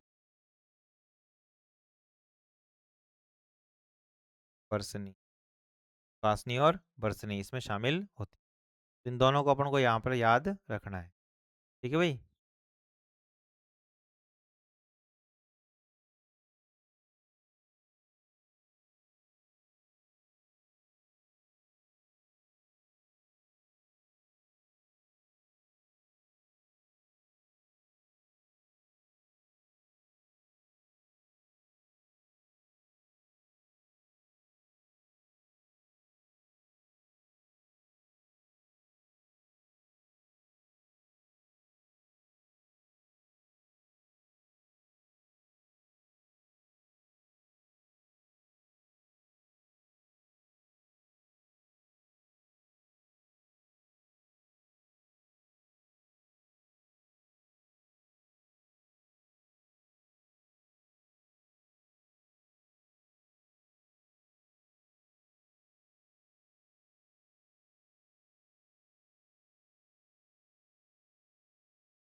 तो बच्चों ये हो गया अपना फसल। ठीक है, हरी सब्जियां और पशुओं का चारा जैसे कासनी और बरतनी। ओके। अब बच्चों हम यहाँ पर पढ़ने वाले हैं कृषि अनुसंधान केंद्र, बहुत मोस्ट है, मोस्ट लगा लेना। और जो चीज़ मोस्ट होती है उसको तो हमको याद कराना ही कराना है। ठीक है, ये तो हमारा दायित्व है कि जो चीज़ बड़ी मोस्ट है वो तो हम याद करवाएंगे ही आपको टेंशन लेने की बिल्कुल भी ज़रूरत है नहीं। बच्चों, केंद्रीय कृषि अनुसंधान केंद्र अगर आपसे पूछे तो आप बोलना केंद्रीय कृषि अनुसंधान केंद्र कहाँ है, तो आप बोलोगे बच्चों ये तो दुर्गापुरा में है। कौन सी जगह है? दुर्गापुरा। और दुर्गापुरा कहाँ पड़ता है? जयपुर में। तो जयपुर में एक जगह पड़ती है दुर्गापुरा, वहाँ पर केंद्रीय कृषि अनुसंधान केंद्र है। और ये है 1956 में स्थापित हुआ। कब स्थापित हुआ? 1956 में। केंद्रीय कृषि फार्म कहाँ पर है? सूरतगढ़ और अनूपगढ़ यानी गंगानगर। सूरतगढ़ और अनूपगढ़ कहाँ पड़ते हैं? ये दोनों पड़ते हैं गंगा।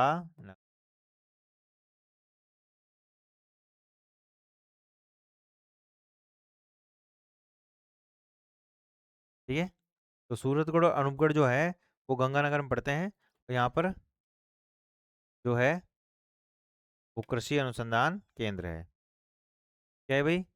यहाँ पर कृषि फार्म है।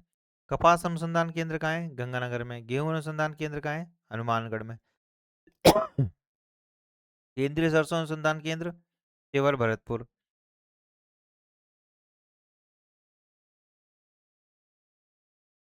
गंगानगर। राई अनुसंधान केंद्र भरतपुर में,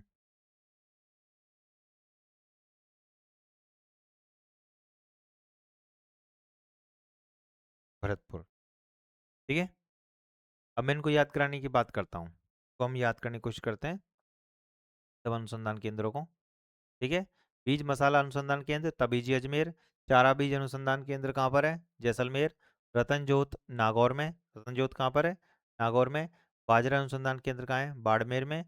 ज्वार कहाँ पर है? वल्लभनगर उदयपुर में। ज्वार अनुसंधान केंद्र कहाँ है? वल्लभनगर उदयपुर में। ग्वार कहाँ है? जोधपुर में। इसबगोल भी कहाँ पर है? जोधपुर में। चावल बांसवाड़ा।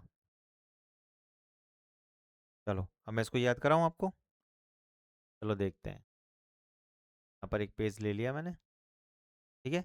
और मैं यहाँ पर इसको याद करा रहा, इसको ऐसे कर, यहाँ पर पहुँच गए हम, ठीक है। उसके बाद ले लेते हैं, अब ठीक है। देखो बच्चों, ये बनाया मैंने, हाँ, ये बनाया बच्चों मैंने राजस्थान, ठीक है। क्या बनाया बच्चों अपन ने? राजस्थान बनाया। अब इस राजस्थान में अपन अगर थोड़ा सा देखें यहाँ पर, देखो बच्चों यहाँ पर इधर, यहाँ पर एक जिला है जिसका नाम है बच्चों जयपुर। कौन सा जिला है बच्चों? जयपुर, ठीक है। तो बच्चों यहाँ पर एक जिला है जिसका नाम है जयपुर, ठीक है। अब ये बताओ, जयपुर राजस्थान की राजधानी है कि नहीं है? बिल्कुल है राजस्थान की राजधानी। ओके, अब राजस्थान की राजधानी है तो भाई साहब यहाँ पर तो केंद्रीय स्थिति होगी ना, केंद्रीय, सेंट्रल लेवल की खेती होगी यहाँ पर। केंद्रीय, देखो हमारा टॉपिक का नाम ध्यान रखना, कृषि अनुसंधान केंद्र, कृषि अनुसंधान केंद्र, कृषि। अब ये शब्द तो आपको याद करना ही नहीं कि कृषि अनुसंधान केंद्र कहाँ पर है, ठीक है। जो एग्रीकल्चर रिसर्च सेंटर जो है ना, वो तो शब्द याद करना ही नहीं है आपको। आपको कौन सा शब्द याद करना है? आपको याद करना है आगे का। ये बताओ, सेंट्रल लेवल की कृषि, केंद्रीय स्तर की कृषि कहाँ पर होगी? तो बच्चों ये तो होगी जहाँ पर राजधानी होगी, और राजधानी कहाँ पर है? जयपुर। बस ऐसे ध्यान रखना कि भाई केंद्रीय स्तर पर सेंट्रल लेवल पे जो खेती होगी ना, वो होगी राजधानी में। और राजस्थान की राजधानी कहाँ पर है? ये है जयपुर में। तो सेंट्रल लेवल की खेती होगी जयपुर में, ठीक है। अच्छा, जयपुर में कौन सी जगह है? दुर्गापुरा में, 1956, दुर्गापुरा। एक तो ये लाइन याद हो गई कि सेंट्रल लेवल की खेती कहाँ पर होगी बच्चों? जयपुर में। जयपुर में कौन सी जगह है? दुर्गापुरा। ओके, नेक्स्ट देखें बच्चों यहाँ पर यहाँ इधर, ठीक है। तो इधर है गंगानगर। क्या है? गंगानगर। बच्चों गंगा नदी के किनारे बड़े बड़े फार्म है। कौन से फार्म है? कृषि फार्म। तो गंगा नदी के किनारे बड़े बड़े कृषि के फार्म है। कृषि फार्म कहाँ पर है? गंगानगर में। तो गंगानगर में बड़े बड़े कृषि के फार्म हाउस हैं। ऐसे याद रखना कि गंगा नदी के दोनों तरफ बहुत बड़े बड़े खेत हैं, बड़े बड़े फार्म हाउस हैं। तो जैसे मैं आपसे बोलूंगा ना, बताओ बड़े बड़े फार्म हाउस कहाँ हैं, तो आप बोलोगे सर गंगा नदी के किनारे हैं। कहाँ पर है? गंगा नदी के किनारे। कौन सी जगह पर? एक जगह का नाम है अनूपगढ़, और एक जगह का नाम है सूरतगढ़। सूरतगढ़ और अनूपगढ़ जो जगह हैं, इन जगहों पर क्या है? बड़े बड़े कृषि के फार्म हाउस हैं। तो अगर आपसे पूछे कि बताओ बड़े कृषि के फार्म कहाँ हैं, यानी केंद्रीय कृषि फार्म, राजस्थान में सेंट्रल लेवल के कृषि के बड़े बड़े फार्म। देखो, केंद्रीय लेवल की कृषि तो कहाँ होती है? राजधानी यानी जयपुर में। परंतु सेंट्रल लेवल के कृषि फार्म कहाँ पर है? है ना, केंद्रीय कृषि फार्म कहाँ पर है? गंगा नदी के किनारे। कौन सी जगह? अनूपगढ़ और सूरतगढ़। चलो इसको एक कहानी के रूप में समझते हैं। देखो, सपोज करो हम एक नाव में बैठे हुए हैं, और वो नाव गंगा नदी में चल रही है। तो जैसे हम नाव में बैठे हो तो हम दोनों तरफ देख रहे हैं, नाव के दोनों तरफ किनारों पर देख रहे हैं, तो हमको बहुत बड़े बड़े खेत दिखाई दे रहे हैं। क्या दिखाई दे रहे हैं? बड़े बड़े खेत। तो बच्चों हम क्या कह रहे हैं, हम जो नाव चलाने वाला जो है, केवट जो है, उससे हम बात कर रहे हैं, नाविक से, जो उससे हम ऐसे कह रहे हैं कि अंकल ये नदी के दोनों तरफ बड़े बड़े खेत, केंद्रीय लेवल के जो कृषि फार्म है जो, ये क्या है? तो वो बोलेंगे बेटा इस तरफ जो देखोगे ना, इधर तो आपको कपास ही कपास दिखेगी, दूर दूर तक कपास कपास दिखेगी आपको, वाइट वाइट दिख रहे होंगे, ये पूरा कपास है। फिर अपन पूछेंगे अच्छा अंकल, और इस तरफ क्या आपको काय किसकी खेती होती है गंगा नदी के दूसरी तरफ? तो अंकल बोलेंगे भाई इस तरफ, दूसरी तरफ तो गेहूं की खेती होती है। किसकी खेती होती है? गेहूं की। तो बस याद हो गया। अब आपको दिमाग में ध्यान रखना है कि गंगा नदी के एक तरफ तो कपास है, और एक तरफ गेहूं। कौन सी खेती हो रही है गंगा नदी की दूसरी तरफ? गेहूं, और एक तरफ कपास। तो बस याद हो जाएगा कि राजस्थान में गेहूं अनुसंधान केंद्र, राजस्थान में कपास अनुसंधान केंद्र, और केंद्रीय स्तर का कृषि अनुसंधान केंद्र, ये कहाँ पर है? ये है गंगानगर में। और गंगानगर में कौन सी जगह है? सूरतगढ़ और अनूपगढ़। सूरतगढ़ और अनूपगढ़ वो जगह हैं जो सेंट्रल लेवल के कृषि फार्म के रूप में जाने जाते हैं। ठीक है भाई। हाँ, तो इन दोनों को यहाँ पर याद जरूर कर लेना। तो अनूपगढ़ और सूरतगढ़ कृषि फार्म जो हैं, यहाँ पर कौन सी खेती होती है? यहाँ पर खेती होती है एक तो गेहूं की, यहाँ पे यानी यहाँ पर है गेहूं, अनुसंधान केंद्र, और यहाँ पर है कपास अनुसंधान केंद्र। देखो बच्चों, कहानी की तरह अगर आप याद करोगे ना, या फिर मेरे साथ साथ चलते जाओगे, 101% याद होगा। ऐसा हो ही नहीं सकता आपको याद नहीं हो। बताओ, आप गंगा नदी में जा रहे थे घूमते हुए नाव में बैठ के, बिल्कुल। बताना इस तरफ क्या था, गंगा नदी की इस तरफ क्या हो रहा था? कपास ही कपास। दूसरी तरफ काय के खेत थे बड़े बड़े, गेहूं के। इधर क्या हो रहा है? गेहूं। उधर क्या हो रहा है? कपास। बड़े बड़े कृषि के फार्म है। तो बड़े बड़े कृषि के सेंट्रल लेवल के कृषि फार्म कहाँ पर है? वो है बच्चों गंगानगर में। गंगानगर में कौन सी जगह है? अनूपगढ़ और सूरतगढ़। ओके, चलो आगे बढ़ते हैं। देखो बच्चों, यहाँ पर इसको कहते हैं राजस्थान का हृदय, और इस जगह का नाम है अजमेर। कौन सी जगह है ये? अजमेर। ठीक है। तो बच्चों, अजमेर में क्या है? तो अजमेर में है मसाला। मसाला, वो भी कौन से मसाले? बीज वाले। मसाला बीज अनुसंधान केंद्र। देखो, आप है ना, एक तो पिसे पिसाए मसाले लाओ, और एक बीज वाले मसाले जिनको आप घर पे लाके पिसवा रहे हो फिर, है ना। एक तो पैकेट वाले लेकर आओ और एक खुले लेकर आओ, बीज वाले मिर्ची। और बीज वाले मसालों को आप पीसो, ये टेस्टी बनती है, सब्जी शानदार बनती है। हृदय प्रसन्न हो जाता है, हृदय यानी अजमेर प्रसन्न हो जाता है, अजमेर। कौन से वाले मसालों से हृदय यानी अजमेर प्रसन्न होता है बच्चों? मसाले वाले। कौन से मसालों से? बीज वाले मसालों से। तो मसाला बीज अनुसंधान केंद्र से ही तो मन प्रसन्न होगा, हृदय प्रसन्न होगा, कि सब्जी अच्छी बनेगी। यानी कौन कौन सा आ जाएगा? ये आ जाएगा अजमेर से। तो अजमेर में कौन से है? मसाला बीज। अच्छा, इसके ठीक पश्चिम में जाओ, देखो पश्चिम में ये रहा पश्चिम में जैसलमेर। बच्चों, जैसलमेर में है चारा बीज। चारा बीज। बच्चों, चारा बीज अनुसंधान केंद्र जो है वो पश्चिम में है। तो चारा बीज अनुसंधान केंद्र पश्चिम में, और मसाला बीज अनुसंधान केंद्र मध्य में। देखो भाई, मसाला बीज वाले मसाले बढ़िया होते हैं, इनसे हृदय खुश होता है, हृदय का मतलब अजमेर। पशुओं का चारा ज्यादा कहाँ मिलेगा? पश्चिम में मिलेगा। खेती होती नहीं है, वो पशुपालन होता है। ठीक है, तो चारा बीज कहाँ मिलेगा? जैसलमेर में। कैसे याद करना? अजमेर के ठीक पश्चिम में जैसलमेर है। मसाला बीज और चारा बीज। ठीक है, दोनों बातों को याद कर लेना। नेक्स्ट, यहाँ पर है बच्चों जोधपुर। कौन है इधर? जोधपुर। जोधपुर में क्या याद करेंगे? तो देखो, जोधपुर में क्या याद करते हैं?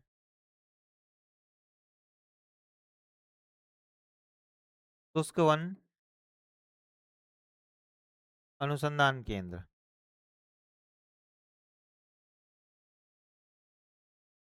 ग्वार अनुसंधान केंद्र। शुष्क वन अनुसंधान केंद्र, ग्वार अनुसंधान केंद्र, और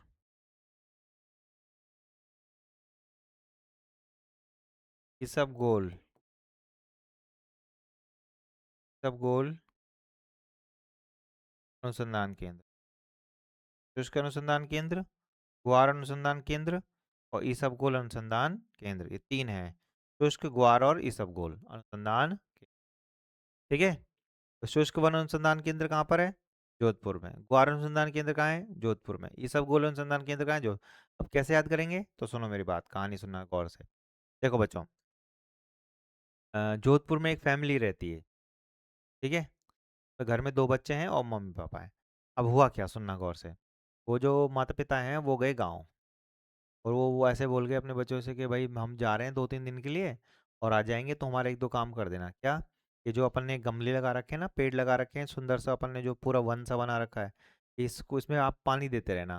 गमले सूखने नहीं चाहिए, तुलसी के पौधे में पानी देते रहना, ये सूखना नहीं चाहिए। ठीक है, ऐसा उन्होंने बोला। अब हुआ क्या बच्चों, कि जैसे ही पानी दिया, यानी वो चले गए। चले गए तो बच्चे तो अपने मौज मस्ती में, टीवी देखें, खाना खाएं, कोई पेड़ों में पानी नहीं देना, कोई झाड़ू नहीं करना, कुछ भी नहीं। 3 दिन गुजर गए, पानी नहीं दिया पेड़ों में। अब उनको लगा यार मम्मी पापा आने वाले होंगे, तो उन्होंने घर पे कॉल किया। जैसे उन्होंने घर पे कॉल किया, तो यानी उन्होंने मम्मी पापा को कॉल किया, तो बोले हाँ भाई हम शाम तक आने वाले हैं घर पे। दोनों बच्चों को लगा भाई मम्मी पापा अब आने वाले हैं, तो अब तो फटाफट क्या करो, झाड़ू पोछा करो घर का, पेड़ों में पानी दो। झाड़ू पोछा किया, पेड़ों में पानी दिया, तो पेड़ तो सूख गए 3 दिन में। गर्मी पड़ रही थी। अब जैसे ही घर में एंट्री लेते हैं माता पिता, क्या बोलेंगे मम्मी पापा? एंट्री लेते ही देखेंगे गमले सूखे पड़े हैं। अंदर जाते ही बोलेंगे, क्या कहेंगे? कितना गवार हो तुम लोग, गवार कहीं के बच्चे, बहुत गवार हो तुम। कैसे बच्चे हैं? ग्वार, ग्वार। हमारे सारे वन सुखा दिए, सारे पेड़ सुखा दिए, सब कुछ गोलमोल कर दिया। क्या कर दिया? गोलमोल। कितने गवार बच्चे हैं ये दोनों, सारे वन सुखा दिए, सब कुछ गोलमोल कर दिया। है ना? वैसे आप इसको आराम से याद कर सकते हो। ये शुष्क वन अनुसंधान केंद्र, ग्वार अनुसंधान केंद्र और ईसबगोल अनुसंधान केंद्र। ग्वार कहीं के बच्चे, ग्वार बच्चे, सारे वन सुखा दिए, शुष्क वन, सब कुछ गोलमोल कर दिया। इस तरह से आप बड़े आराम से इसको भी याद कर सकते हो। ठीक है। उसके बाद बच्चों यहाँ पर है नागौर। कौन है? और नागौर में बच्चों है नागौर रतन, रतन ज्योत। रतन ज्योत अनुसंधान केंद्र जो है बच्चों, वो कहाँ पर है? नागौर में। ऐसे याद कर लेना। ठीक है। तो रतन ज्योत कहाँ पर है बच्चों? नागौर में। नागौर में कौन सा है भाई? रतन ज्योत है। ठीक है, इसको जरूर याद कर लेना। उसके बाद बच्चों और बात करें तो यहाँ पर है बच्चों बाड़मेर। क्या है इधर? बाड़मेर। ठीक है। अब देखो, बा से बाढ़ और बा से बाजरा, बाजरा, बाढ़। तो बाजरा अनुसंधान केंद्र कहाँ है? बाड़मेर में। बाड़मेर में क्या है भाई? बाजरा अनुसंधान केंद्र। तो बा से बाड़मेर और बा से बाजरा, दोनों को भी आपको याद करना है। ओके। उसके बाद बच्चों बातें करें आगे की, बाजरे के बाद। तो यहाँ पर एक जिला पड़ता है उदयपुर। उदयपुर कौन सा जिला? उदयपुर। और बच्चों जो उदयपुर है ना, उदयपुर, इस उदयपुर में ज्वार है, ज्वार, ज्वार अनुसंधान। कैसे याद करेंगे? ज्वार, एक होता है ना ज्वार भाटा, समुद्र की लहरें ऊपर उठती हैं। जब समुद्र की लहरें ऊपर उठती हैं तो उसे ज्वार भाटा कहते हैं। तो बच्चों ज्वार का क्या होता है? उदय होता है। ज्वार आता है, ज्वार का क्या होगा बच्चों? उदय होगा। ज्वार का उदय होगा तो ये क्या हो जाएगा? ज्वार हो जाएगा। याद कर लेना। ग्वार कहाँ के बच्चे हैं? ग्वार जोधपुर के। सब कुछ गोलमोल कर दिया, ये सब गोल, सारे वन सुखा दिए, शुष्क वन। ठीक है। तो केंद्रीय शुष्क वन अनुसंधान केंद्र जोधपुर। के बाद बात करें यहाँ की, तो ये है बच्चों बांसवाड़ा। कौन सा बाड़ा? बांस का बाड़ा। ठीक है।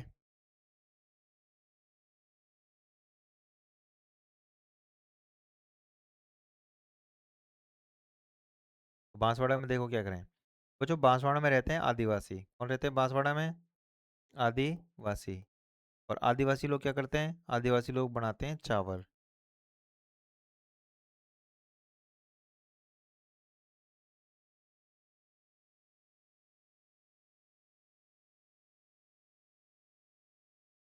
क्या बनाते हैं बच्चों? ये बनाते हैं चावल।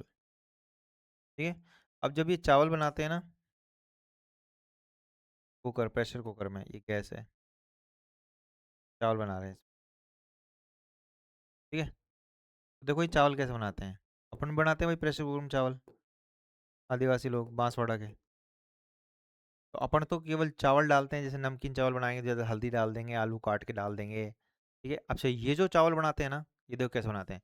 ये डालते हैं चावल में मक्का के दाने। क्या डालते हैं? मक्का। जरा सोचो, इमेज करो, चावल के अंदर, चावल बने हुए हैं, उसके अंदर मक्के के दाने। वाह भाई वाह। इसके अलावा ये डालते हैं सोयाबीन की मंगोड़ी,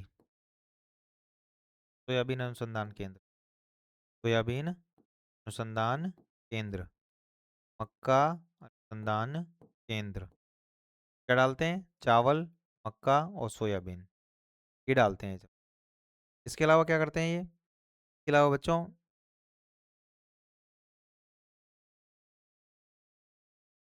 मक्का, सोयाबीन, मूंगफली, मूंगफली, मूंगफली अनुसंधान केंद्र। तो ये मूंगफली अनुसंधान केंद्र, यानी ये मूंगफली भी डालते हैं। क्या डालते हैं? मूंगफली। मूंगफली, सोयाबीन, मक्का और चावल, ये चारों चीज़ डालते हैं। चारों चीज़ डालेंगे। चावल, मक्का, सोयाबीन और मूंगफली। चारों अनुसंधान केंद्र कहाँ पर हैं? ये चारों के चारों कहाँ पर हैं? बांसवाड़ा में। तो आदिवासी लोग जो चावल बनाएंगे बच्चों, उन चावलों में देखो क्या क्या होगा, मक्का होगा, सोयाबीन होगा, मूंगफली होगा। सबको मिक्स करो और चावल बन। तो आदिवासियों के जो चावल होते हैं, में तीनों चीज़ें मिक्स होती है। अपने में तो कुछ नहीं। मिर्ची काटी, आलू काट के डाल दिया, प्याज डाल दी, हल्दी डाल दी और बन गए चावल। अपने तो ऐसे बनते। तो इनके देखो कैसे बनते हैं। बच्चों ये सारे अनुसंधान केंद्र थे जिनको अपन को याद रखना है, और मैंने याद करना कराने की तरीके बता दिए, ट्रिक बता दी किस तरह से आप याद करोगे। बताओ, गंगा नदी की इस तरफ क्या है? कपास, और इस तरफ क्या है? गेहूं। क्या है? बड़े बड़े कृषि फार्म, केंद्रीय कृषि फार्म। ठीक है। मसाले, बीज वाले जो मसाले होते हैं ना, तो हृदय खुश होता है क्योंकि सब्जी अच्छी बनती है। तो कहाँ पर है? अजमेर। चारा बीज अनुसंधान केंद्र कहाँ है? जैसलमेर। ठीक है। तो इस तरह से अलग अलग चीज़ों को हमें व्यवस्थित तरीके से याद करना। चलो देख लेते हैं इसमें। तो बताओ, सेंटर लेवल की खेती कहाँ होगी? जयपुर में। केंद्रीय कृषि फार्म कहाँ है? सूरतगढ़, गंगानगर, अनूपगढ़, गंगानगर। कपास कहाँ होगा? गंगानगर में। गेहूं कहाँ होगा? गंगानगर में। हल्का सा हनुमानगढ़ में भी है। हाँ, सरसों रह गया। सरसों बताए थे। देखो, यहाँ पर है भरतपुर। कौन है? भरतपुर में होती है सरसों। सरसों धान। यहाँ पर है सेवर। सेवर कहाँ पड़ता है? सेवर भरतपुर में सरसों अनुसंधान केंद्र। अब ध्यान रखना बच्चों, सरसों का ही छोटा रूप होता है राई। राई अनुसंधान, जहाँ सरसों वहीं राई। ये कहाँ है? ये भी भरतपुर। राई अनुसंधान केंद्र भी कहाँ है? ठीक है। सरसों और राई कहाँ पर है? भरतपुर में नजर आती है। उसके बाद बच्चों, बीज मसाला हमने देखा था। बीज मसाला, मसाले वाले बीज। बताओ, मसाले वाले बीज कहाँ पर आएंगे? जब मसाले वाले बीज अजमेर में आएंगे, चारे वाले बीज कहाँ पर आएंगे? चारा बीज, जहाँ पर चारे वाले बीज हैं, जैसलमेर में। रतन जोत कहाँ बताई थी अभी मैंने आपको? बताओ, रतन जोत कहाँ बताई थी? तो रतन जोत बताई थी बच्चों मैंने आपको नागौर में। कहाँ बताई थी? नागौर में। के साथ बाजरा। बाजरा, बा से बाजरा, बा से बाड़मेर। तो बाजरा कहाँ मिलेगा? बाड़मेर में। कहाँ मिलेगा बाजरा? बाड़मेर में। ठीक है। ज्वार अनुसंधान केंद्र कहाँ है? वल्लभ नगर, उदयपुर। ज्वार, ज्वार भाटा। ज्वार का हमेशा क्या होता है? उदय होता है। ज्वार अनुसंधान केंद्र कहाँ पर है? वल्लभ नगर। ग्वार, कहाँ के लोग ग्वार हैं? बताओ। जोधपुर के। सब कुछ क्या कर दिया? गोलमोल कर, सारे वन सुखा दिए। उसके बाद चावल अनुसंधान केंद्र। चावल कौन बनाता है? बांसवाड़ा के लोग। कैसे चावल बनाते हैं? मक्का डाल के। अनुसंधान केंद्र। रबीन अनुसंधान केंद्र। फली अनुसंधान। इसके अलावा बच्चों, शुष्क बागवानी, सूखी बागवानी। शुष्क बागवानी अनुसंधान केंद्र कहाँ है? बीचवाल, बीकानेर में। ठीक है। पेड़ अनुसंधान केंद्र कहाँ है? बीकानेर में। खजूर अनुसंधान केंद्र बीकानेर में। केंद्रीय अश्व अनुसंधान केंद्र बीकानेर में। और ऊंट अनुसंधान केंद्र भी बीकानेर। अब इनको मैं थोड़ा सा इसको व्यवस्थित तरीके से समझाता हूँ, देखना, ध्यान देना इधर। देखो बच्चों, ये बीकानेर में मैंने एक गार्डन बनाया, यानी बाग बनाया। बाग क्या है ये है बाग। ये मैं बागवानी कर रहा हूँ। अब मैं अगर पश्चिम राजस्थान के बीकानेर में अगर ऐसा बाग बनाऊंगा, जरा सोचना, अगर मैं ऐसा बाग बनाऊंगा के अंदर उगाऊंगा मैं फसल। तो मैंने उगाया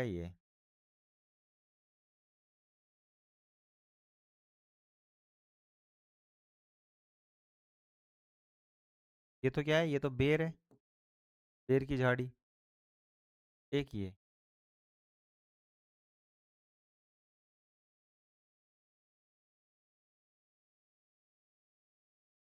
खजूर है। बेर अनुसंधान केंद्र और खजूर अनुसंधान केंद्र, ये दोनों कहाँ पर है? बाग के अंदर, बागवानी। बेर अनुसंधान केंद्र और खजूर अनुसंधान पर है बाग में, बागवानी। ठीक है। ओके। अब इन दोनों खजूर और बेर कोई तोड़ के ना ले जाए, इसलिए इसकी रक्षा करने के लिए बाहर हमने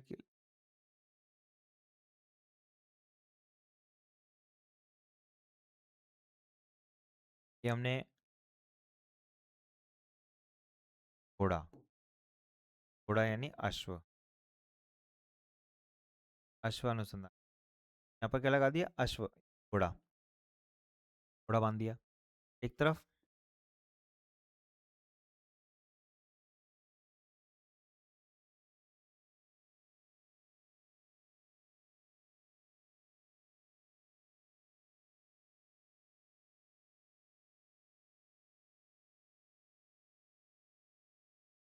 ये है ऊंट, क्या है ये, ऊंट अनुसंधान। देखो एक हमने बाग बनाया, शुष्क बागवानी, शुष्क बागवानी यानी बेर अनुसंधान केंद्र और खजूर लगाए, और इनकी रखवाली के लिए बाहर क्या बांध दिया, ऊंट और घोड़ा, दोनों बांध दिए। बताओ ऊंट अनुसंधान केंद्र कहाँ है, बीकानेर। घोड़ा यानी अश्व अनुसंधान केंद्र कहाँ है, बीकानेर। खजूर अनुसंधान केंद्र बीकानेर। बेर अनुसंधान केंद्र बीकानेर। बागवानी अनुसंधान केंद्र और बागवानी भी कौन सी हो रही है, शुष्क। बताओ बच्चों शुष्क बागवानी कहाँ होगी, बच्चों शुष्क बागवानी होगी भोपाल बीकानेर में। यानी एक हमने बाग बनाया, क्या बनाया, एक बाग, और उस बाग के अंदर लगा दिए बेर और खजूर, बाहर बांध दिए किसको, घोड़ा और, तो ऐसे दिमाग में कल्पना करो, एक चित्र बनाओ। जब इस तरह से आप चित्र को बनाते हो पढ़ते हो ना, तो आराम से आपको चीज़ें याद होती हैं। ठीक है। नेक्स्ट, उत्कृष्टता केंद्र, centre of excellency, excellency centre कौन कौन से हैं, ठीक है। ध्यान रखना अनुसंधान केंद्र बड़े मोस्ट हैं, और इनको मैंने आपको तरीके से व्यवस्थित तरीके से, ठीक है, टाइम देकर अच्छी तरह से समझाया है, याद कराया है। ठीक है, अगर आप इसको प्रॉपर तरीके से देखोगे तो आप बेहतरीन तरीके से याद। उसके बाद है उत्कृष्टता केंद्र, सेंटर ऑफ एक्सीलेंस। सीताफल उत्कृष्टता केंद्र है चित्तौड़गढ़ में। सीताफल उत्कृष्टता केंद्र कहाँ पर है, चित्तौड़गढ़ में। फल उत्कृष्टता केंद्र कहाँ पर है, सवाई माधोपुर। फल उत्कृष्टता केंद्र कहाँ पर है, सवाई माधोपुर।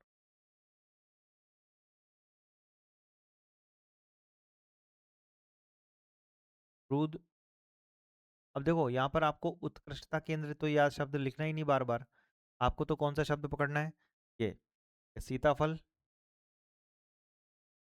अमरूद, पपीता, आम, खट्टे फल, संतरा, अनार, आपको ये शब्द पकड़ने हैं बस, है ना। हाँ, इन शब्दों को उठाना है और इनको याद करना है इनके जिलों से। बच्चों कैसे याद करते हैं, देखो ऐसे याद रखना कि राजस्थान में एक छोटी सी कहानी, कि एक फैमिली है जिसमें एक लेडीज़ और उसका पति है। तो लेडीज़ जो है उसका नाम है सीता, ठीक है। तो जो लड़की है उसका नाम सीता है, वो सीता फास्ट कर रखा है, उसने व्रत कर रखा है। सीता क्या बोल रही है अपने पति को फ़ोन कर, सीता क्या कह रही है, कहाँ रहती है सीता, चित्तौड़गढ़ में रहती है। सीता कहाँ रहती है, चित्तौड़गढ़ में, और वो अपने पति को कि जब आप ऑफिस से वापस आओ ना घर पे, तो आप कुछ चीज़ सामान ले आना। क्या ले आना, देखो क्या क्या कह रही है, ऐसे कह रही है कि सवाई माधोपुर वाले तो अमरूद लेकर आना, बड़े बड़े अमरूद, अमरूद सबसे शानदार अमरूद कहाँ मिलते हैं, सवाई माधोपुर, ठीक है। और ऐसे कह रही है कि 2 2 kg, 2 किलो, 2 किलो पपीते लाना। यहाँ पे लिख देता हूँ, 2 पपीते लाना। सोचो कितना पपीता लाना, 2 किलो। तो आम, आम भी लाना है क्या, हाँ बिल्कुल, आम धोकर लाना। आम कैसे लाना, धोकर, धोकर क्या लाना है, आम लाना है। तो खट्टे फल, ऐसा करना, खट्टे फल है ना, उनके संग आम के संग और पपीते संग मिक्स करके मत लाना, मेरा फास्ट है। खट्टे फल को कोट में रख के लाना, कोट में कुछ खट्टे फल लिया ना, जो कोट में रख के लाना, बाद में खाऊंगी कल। खट्टे फल कहाँ रख के लाना है, कोट में। 2 किलो क्या लाना है, दो, डोसा, 2 किलो पपीता। और आम कैसे लाना है, धोकर, धौलपुर। तो आम उत्कृष्टता केंद्र कहाँ पर है, धौलपुर, और पपीता उत्कृष्टता केंद्र दौसा। 2 किलो पपीता और आम कैसे लाना है, धोकर लाना है। और खट्टे फल अलग से लाना, इनके संग मत मिलाना, ये व्रत कर रखा है मैंने। तो जो खट्टे फल है वो किस में लाने हैं, कोट में रखकर। संतरा, संतरा झालावाड़ में है ही, ठीक है, संतरा झालावाड़ सबको पता है, भवानी मंडी झालावाड़, मंडी है भवानी, फेमस है। और अनार। ठीक है बच्चों, अनार ये कहते हैं एक अनार 100 बीमार, तो 100 बीमार, 100 लोग बीमार कहाँ होंगे? एक अनार है तो 100 लोग बीमार कहाँ होंगे? जहाँ जनसंख्या ज़्यादा होगी, जहाँ लोग ज़्यादा रहते हैं, और लोग ज़्यादा कहाँ रहते हैं? जयपुर में। कहाँ रहते हैं ज़्यादा? जयपुर में। बच्चों इस तरह से आप याद कर सकते हो, एक अनार 100 बीमार, 100 बीमार लोग ज़्यादा कहाँ होंगे? जयपुर में होंगे। संतरा भवानी मंडी झालावाड़ में है। खट्टे फल कोर्ट में रख के लेकर आना। आम को धोकर लाना। पपीता 2 किलो दोसा। ठीक है।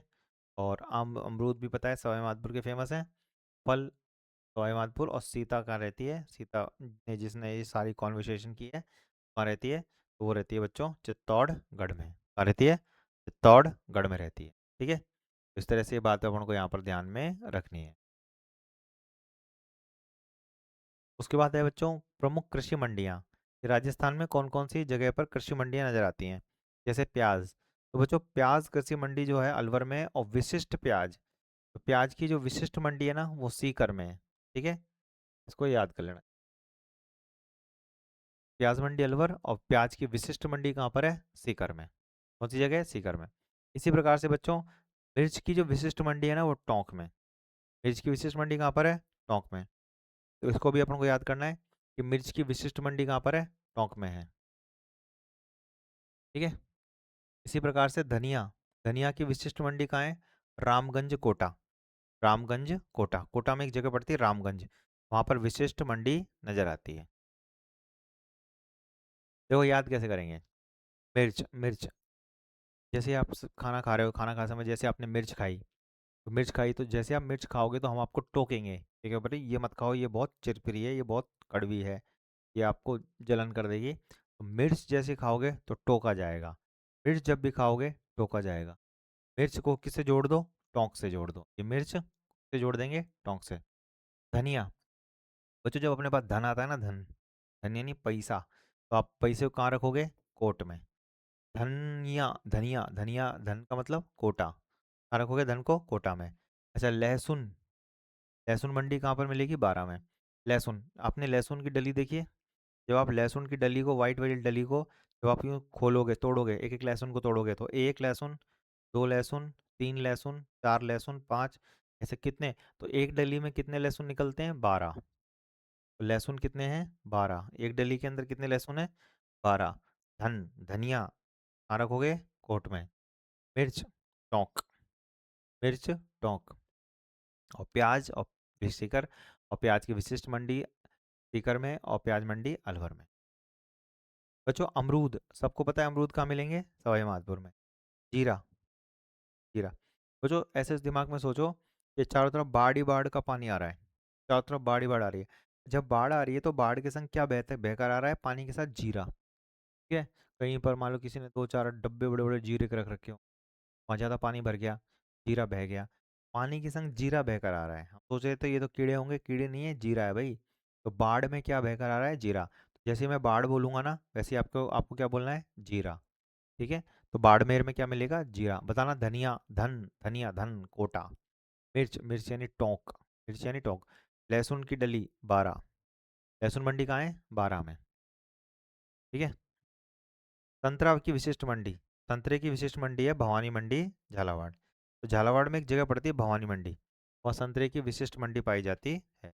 संतरे की विशिष्ट मंडी कहाँ पर है? झालावाड़ में। और ये उत्कृष्टता केंद्र भी तो पढ़ा था अपन ने, है ना? देखो अमरूद का और ये संतरे का तो सेम रहेगा। जीरा बेकार आ रहा है, ये मैंने याद करा दिया, ये याद करा दिया, ये करा दिया, ये, क्योंकि ये दोनों तो वैसे ही नॉर्मल ही है ना, ये तो याद ही रहते हैं। किन्नू माल्टा गंगानगर में, गंगानगर में फल बहुत है ना, तो किन्नू माल्टा फल ही तो है, तो फल ज़्यादा कहाँ है? गंगानगर में। मक्का, मक्का चित्तौड़गढ़ में। ठीक है। मक्का चित्तौड़गढ़। बच्चों ऐसे याद कर लेना, चित्तौड़गढ़ का दुर्ग, दुर्गों में दुर्ग है ना, जैसे मक्का मदीना, मक्का मदीना वैसे चित्तौड़गढ़ का दुर्ग। तो दुर्ग, दुर्ग कौन सा है? मक्का, मक्का क्या है? दुर्ग है, यानी चित्तौड़गढ़ का। मूंगफली, मूंगफली कहाँ मिलती है बच्चों? लूणगढ़ बीकानेर, मैंने पहले लिख दिया। इसको राजस्थान का राजकोट भी कहते हैं। क्या कहते हैं इसको? राजस्थान का राजकोट। राजकोट कहाँ पड़ता है? राजकोट पड़ता है गुजरात में, गुजरात में। उसके बाद फूल मंडी, तो फूल मंडी पुष्कर अजमेर में है। ठीक है। तो पुष्प, पुष्प यानी फूल, फूल कहाँ है? हृदय, हृदय में, हृदय यानी अजमेर। मेहंदी। मेहंदी कहाँ की फेमस है? मेहंदी पालो। मेहंदी पालो का मतलब मेहंदी लगा लो। मेहंदी पालो का मतलब क्या है? कि मेहंदी सोजत पाली में। ठीक है। कुशमंडी अजमेर में। मटर और टमाटर। मटर टमाटर कहाँ मिलेंगे? जयपुर में। और जयपुर में कौन सी जगह? ग्रामीण क्षेत्र में। बस्ती जो पड़ता है ना, वो ग्रामीण क्षेत्र में पड़ता है। टिंडा मंडी। टिंडा मंडी भी कहाँ पर है? शाहपुरा। और शाहपुरा भी कहाँ पड़ता है? जयपुर के ग्रामीण क्षेत्र में। तो जयपुर का जो ग्रामीण क्षेत्र है ना, वहाँ पर शाहपुरा है, वहाँ पर टिंडा मिलता है, टिंडा। टमाटर और मटर बस्सी। देखो ऐसे बस्सी है, 80, बस्सी 80, बस्सी 80। 80 रुपये किलो टमाटर और मटर, 80 रुपये किलो, 80 या बस्सी। 80 बस्सी। अश्वगंधा झालावाड़ में। अश्वगंधा झालावाड़। आंवला। आंवला चौमू जयपुर, जयपुर में मिलेगा आंवला।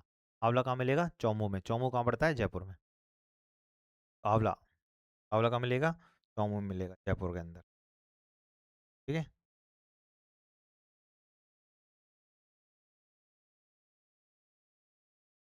तो आंवला मंडी, मंडी, आंवला मंडी, आंवला चौमू में, जयपुर।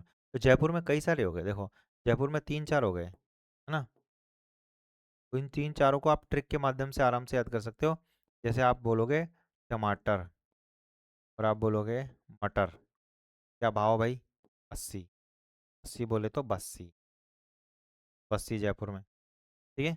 एक हो जाएगा टिंडा। टिंडा कहाँ हो जाएगा? शाहपुरा।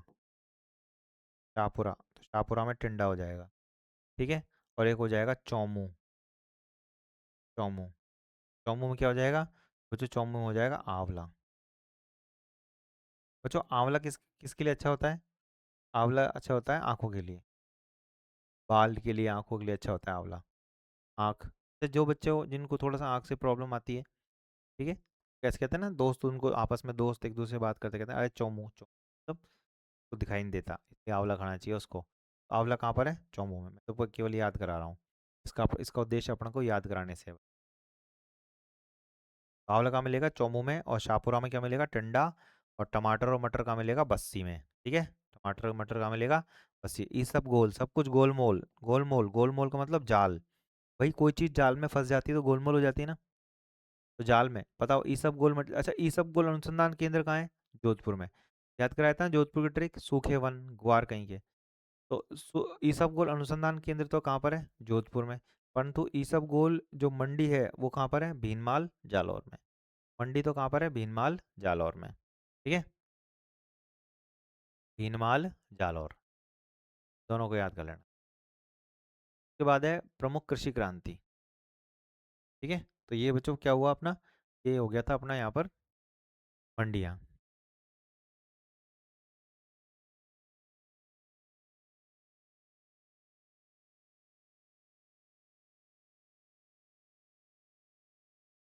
अब हम पढ़ते हैं रिवोल्यूशन। रिवोल्यूशन यानी क्रांति। तो जो क्रांति का मतलब यहाँ पर है नया परिवर्तन। ठीक है। जो फसल उत्पादन जो पहले हो रहा था उसकी तुलना में अब ज़्यादा उत्पादन हुआ है, उसकी तुलना में अब ज़्यादा परिवर्तन नज़र आया है। उसे क्या कहते हैं? उसे कहते हैं बच्चों क्रांति। तो देखो हरित क्रांति, सबसे पहले ग्रीन रेवोल्यूशन आया, हरित क्रांति। बच्चों हरित क्रांति की जो शुरुआत है 1966 से 67 के मध्य, 1966 से 67 के मध्य मानी जाती है। तो ध्यान रखना हरित क्रांति की शुरुआत है 1966-67 के मध्य मानी जाती है।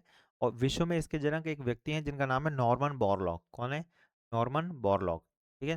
तो नॉर्मन बोरलॉग इनके जनक माने जाते हैं विश्व में। जब भारत में इसके जनक कौन माने जाएंगे? M S Swaminathan. M S Swaminathan जो है भारत में इसके जनक माने जाते हैं। भारत में जनक कौन है? M S Swaminathan. और विश्व में जनक कौन है? Norman Borlaug. M S Swaminathan. M S Swaminathan को 2022 में भारत रत्न दिया गया था। ठीक है। तो भारत रत्न से संबंधित है। इसका हरित क्रांति का उद्देश्य क्या था? ग्रीन रेवोल्यूशन का मतलब क्या था? बच्चों खाद्यान्न फसलों का उत्पादन वृद्धि करना। और खाद्यान्न में भी किसके में वृद्धि करना? तो खाद्यान्न के अंदर भी गेहूं के उत्पादन में वृद्धि करना। गेहूं का जो उत्पादन हुआ ना, उसमें ज़्यादा से ज़्यादा क्या की जाए? वृद्धि की जाए। अच्छा इसके प्रभावित क्षेत्र कौन कौन से हैं? मतलब भारत के अंदर पंजाब, हरियाणा, ठीक है, और उत्तर प्रदेश, ये तीन क्षेत्र सबसे ज़्यादा प्रभावित हैं क्योंकि यहाँ पर गेहूं का उत्पादन सबसे ज़्यादा होता है। तो उत्तर भारत के क्षेत्रों में गेहूं ज़्यादा होता है, जबकि दक्षिण भारत या पूर्वी भारत में चावल ज़्यादा होता है। ठीक है। तो इस तरह से ये जो स्थिति है हमें हमें यहाँ पर थोड़ी सी ध्यान रखनी है। भारत के संदर्भ में देखें तो यहाँ पर तो आ जाएगा पंजाब, यहाँ आ जाएगा, और इधर आ जाएगा तो इन तीन जगह पर हरित क्रांति का सबसे ज़्यादा प्रभाव पड़ा, और खास तौर पर खाद्यान्न उत्पादन में वृद्धि पर प्रभाव पड़ा, और खाद्यान्न में भी गेहूं पर प्रभाव ज़्यादा पड़ा। किस पर? तो गेहूं की नई नई किस्में उपजी, नई नई प्रकार की टाइप्स आए, किस्म उत्पादन ज़्यादा हुआ। थोड़ा सा छोटा सा पौधा ज़्यादा उत्पादन करेगा, तो कम से कम क्षेत्र में ज़्यादा ज़्यादा उत्पादन करने की बात कही गई थी किसमें? हरित क्रांति में। ठीक है। विश्व में जनक कौन है? Norman Borlaug. भारत में जनक कौन है? M S Swaminathan. इस एम एस स्वामीनाथन को भारत रत्न कब दिया गया? 2022 में। उसके बाद अगला है श्वेत क्रांति। बच्चों श्वेत जो क्रांति है, उस श्वेत क्रांति का उपनाम है दुग्ध क्रांति, क्योंकि इसमें दूध के उत्पादन में ज्यादातर वृद्धि, यानी पशुपालन और डेयरी विकास से संबंधित है इसका। ठीक है। इसके जो जनक हैं उन्हें उनमें उन्हें कृषि भारत रत्न पुरस्कार दिया गया था, और इनका नाम था वर्गीज कुरियन। ठीक है। 1970 में ये कृषि आई थी।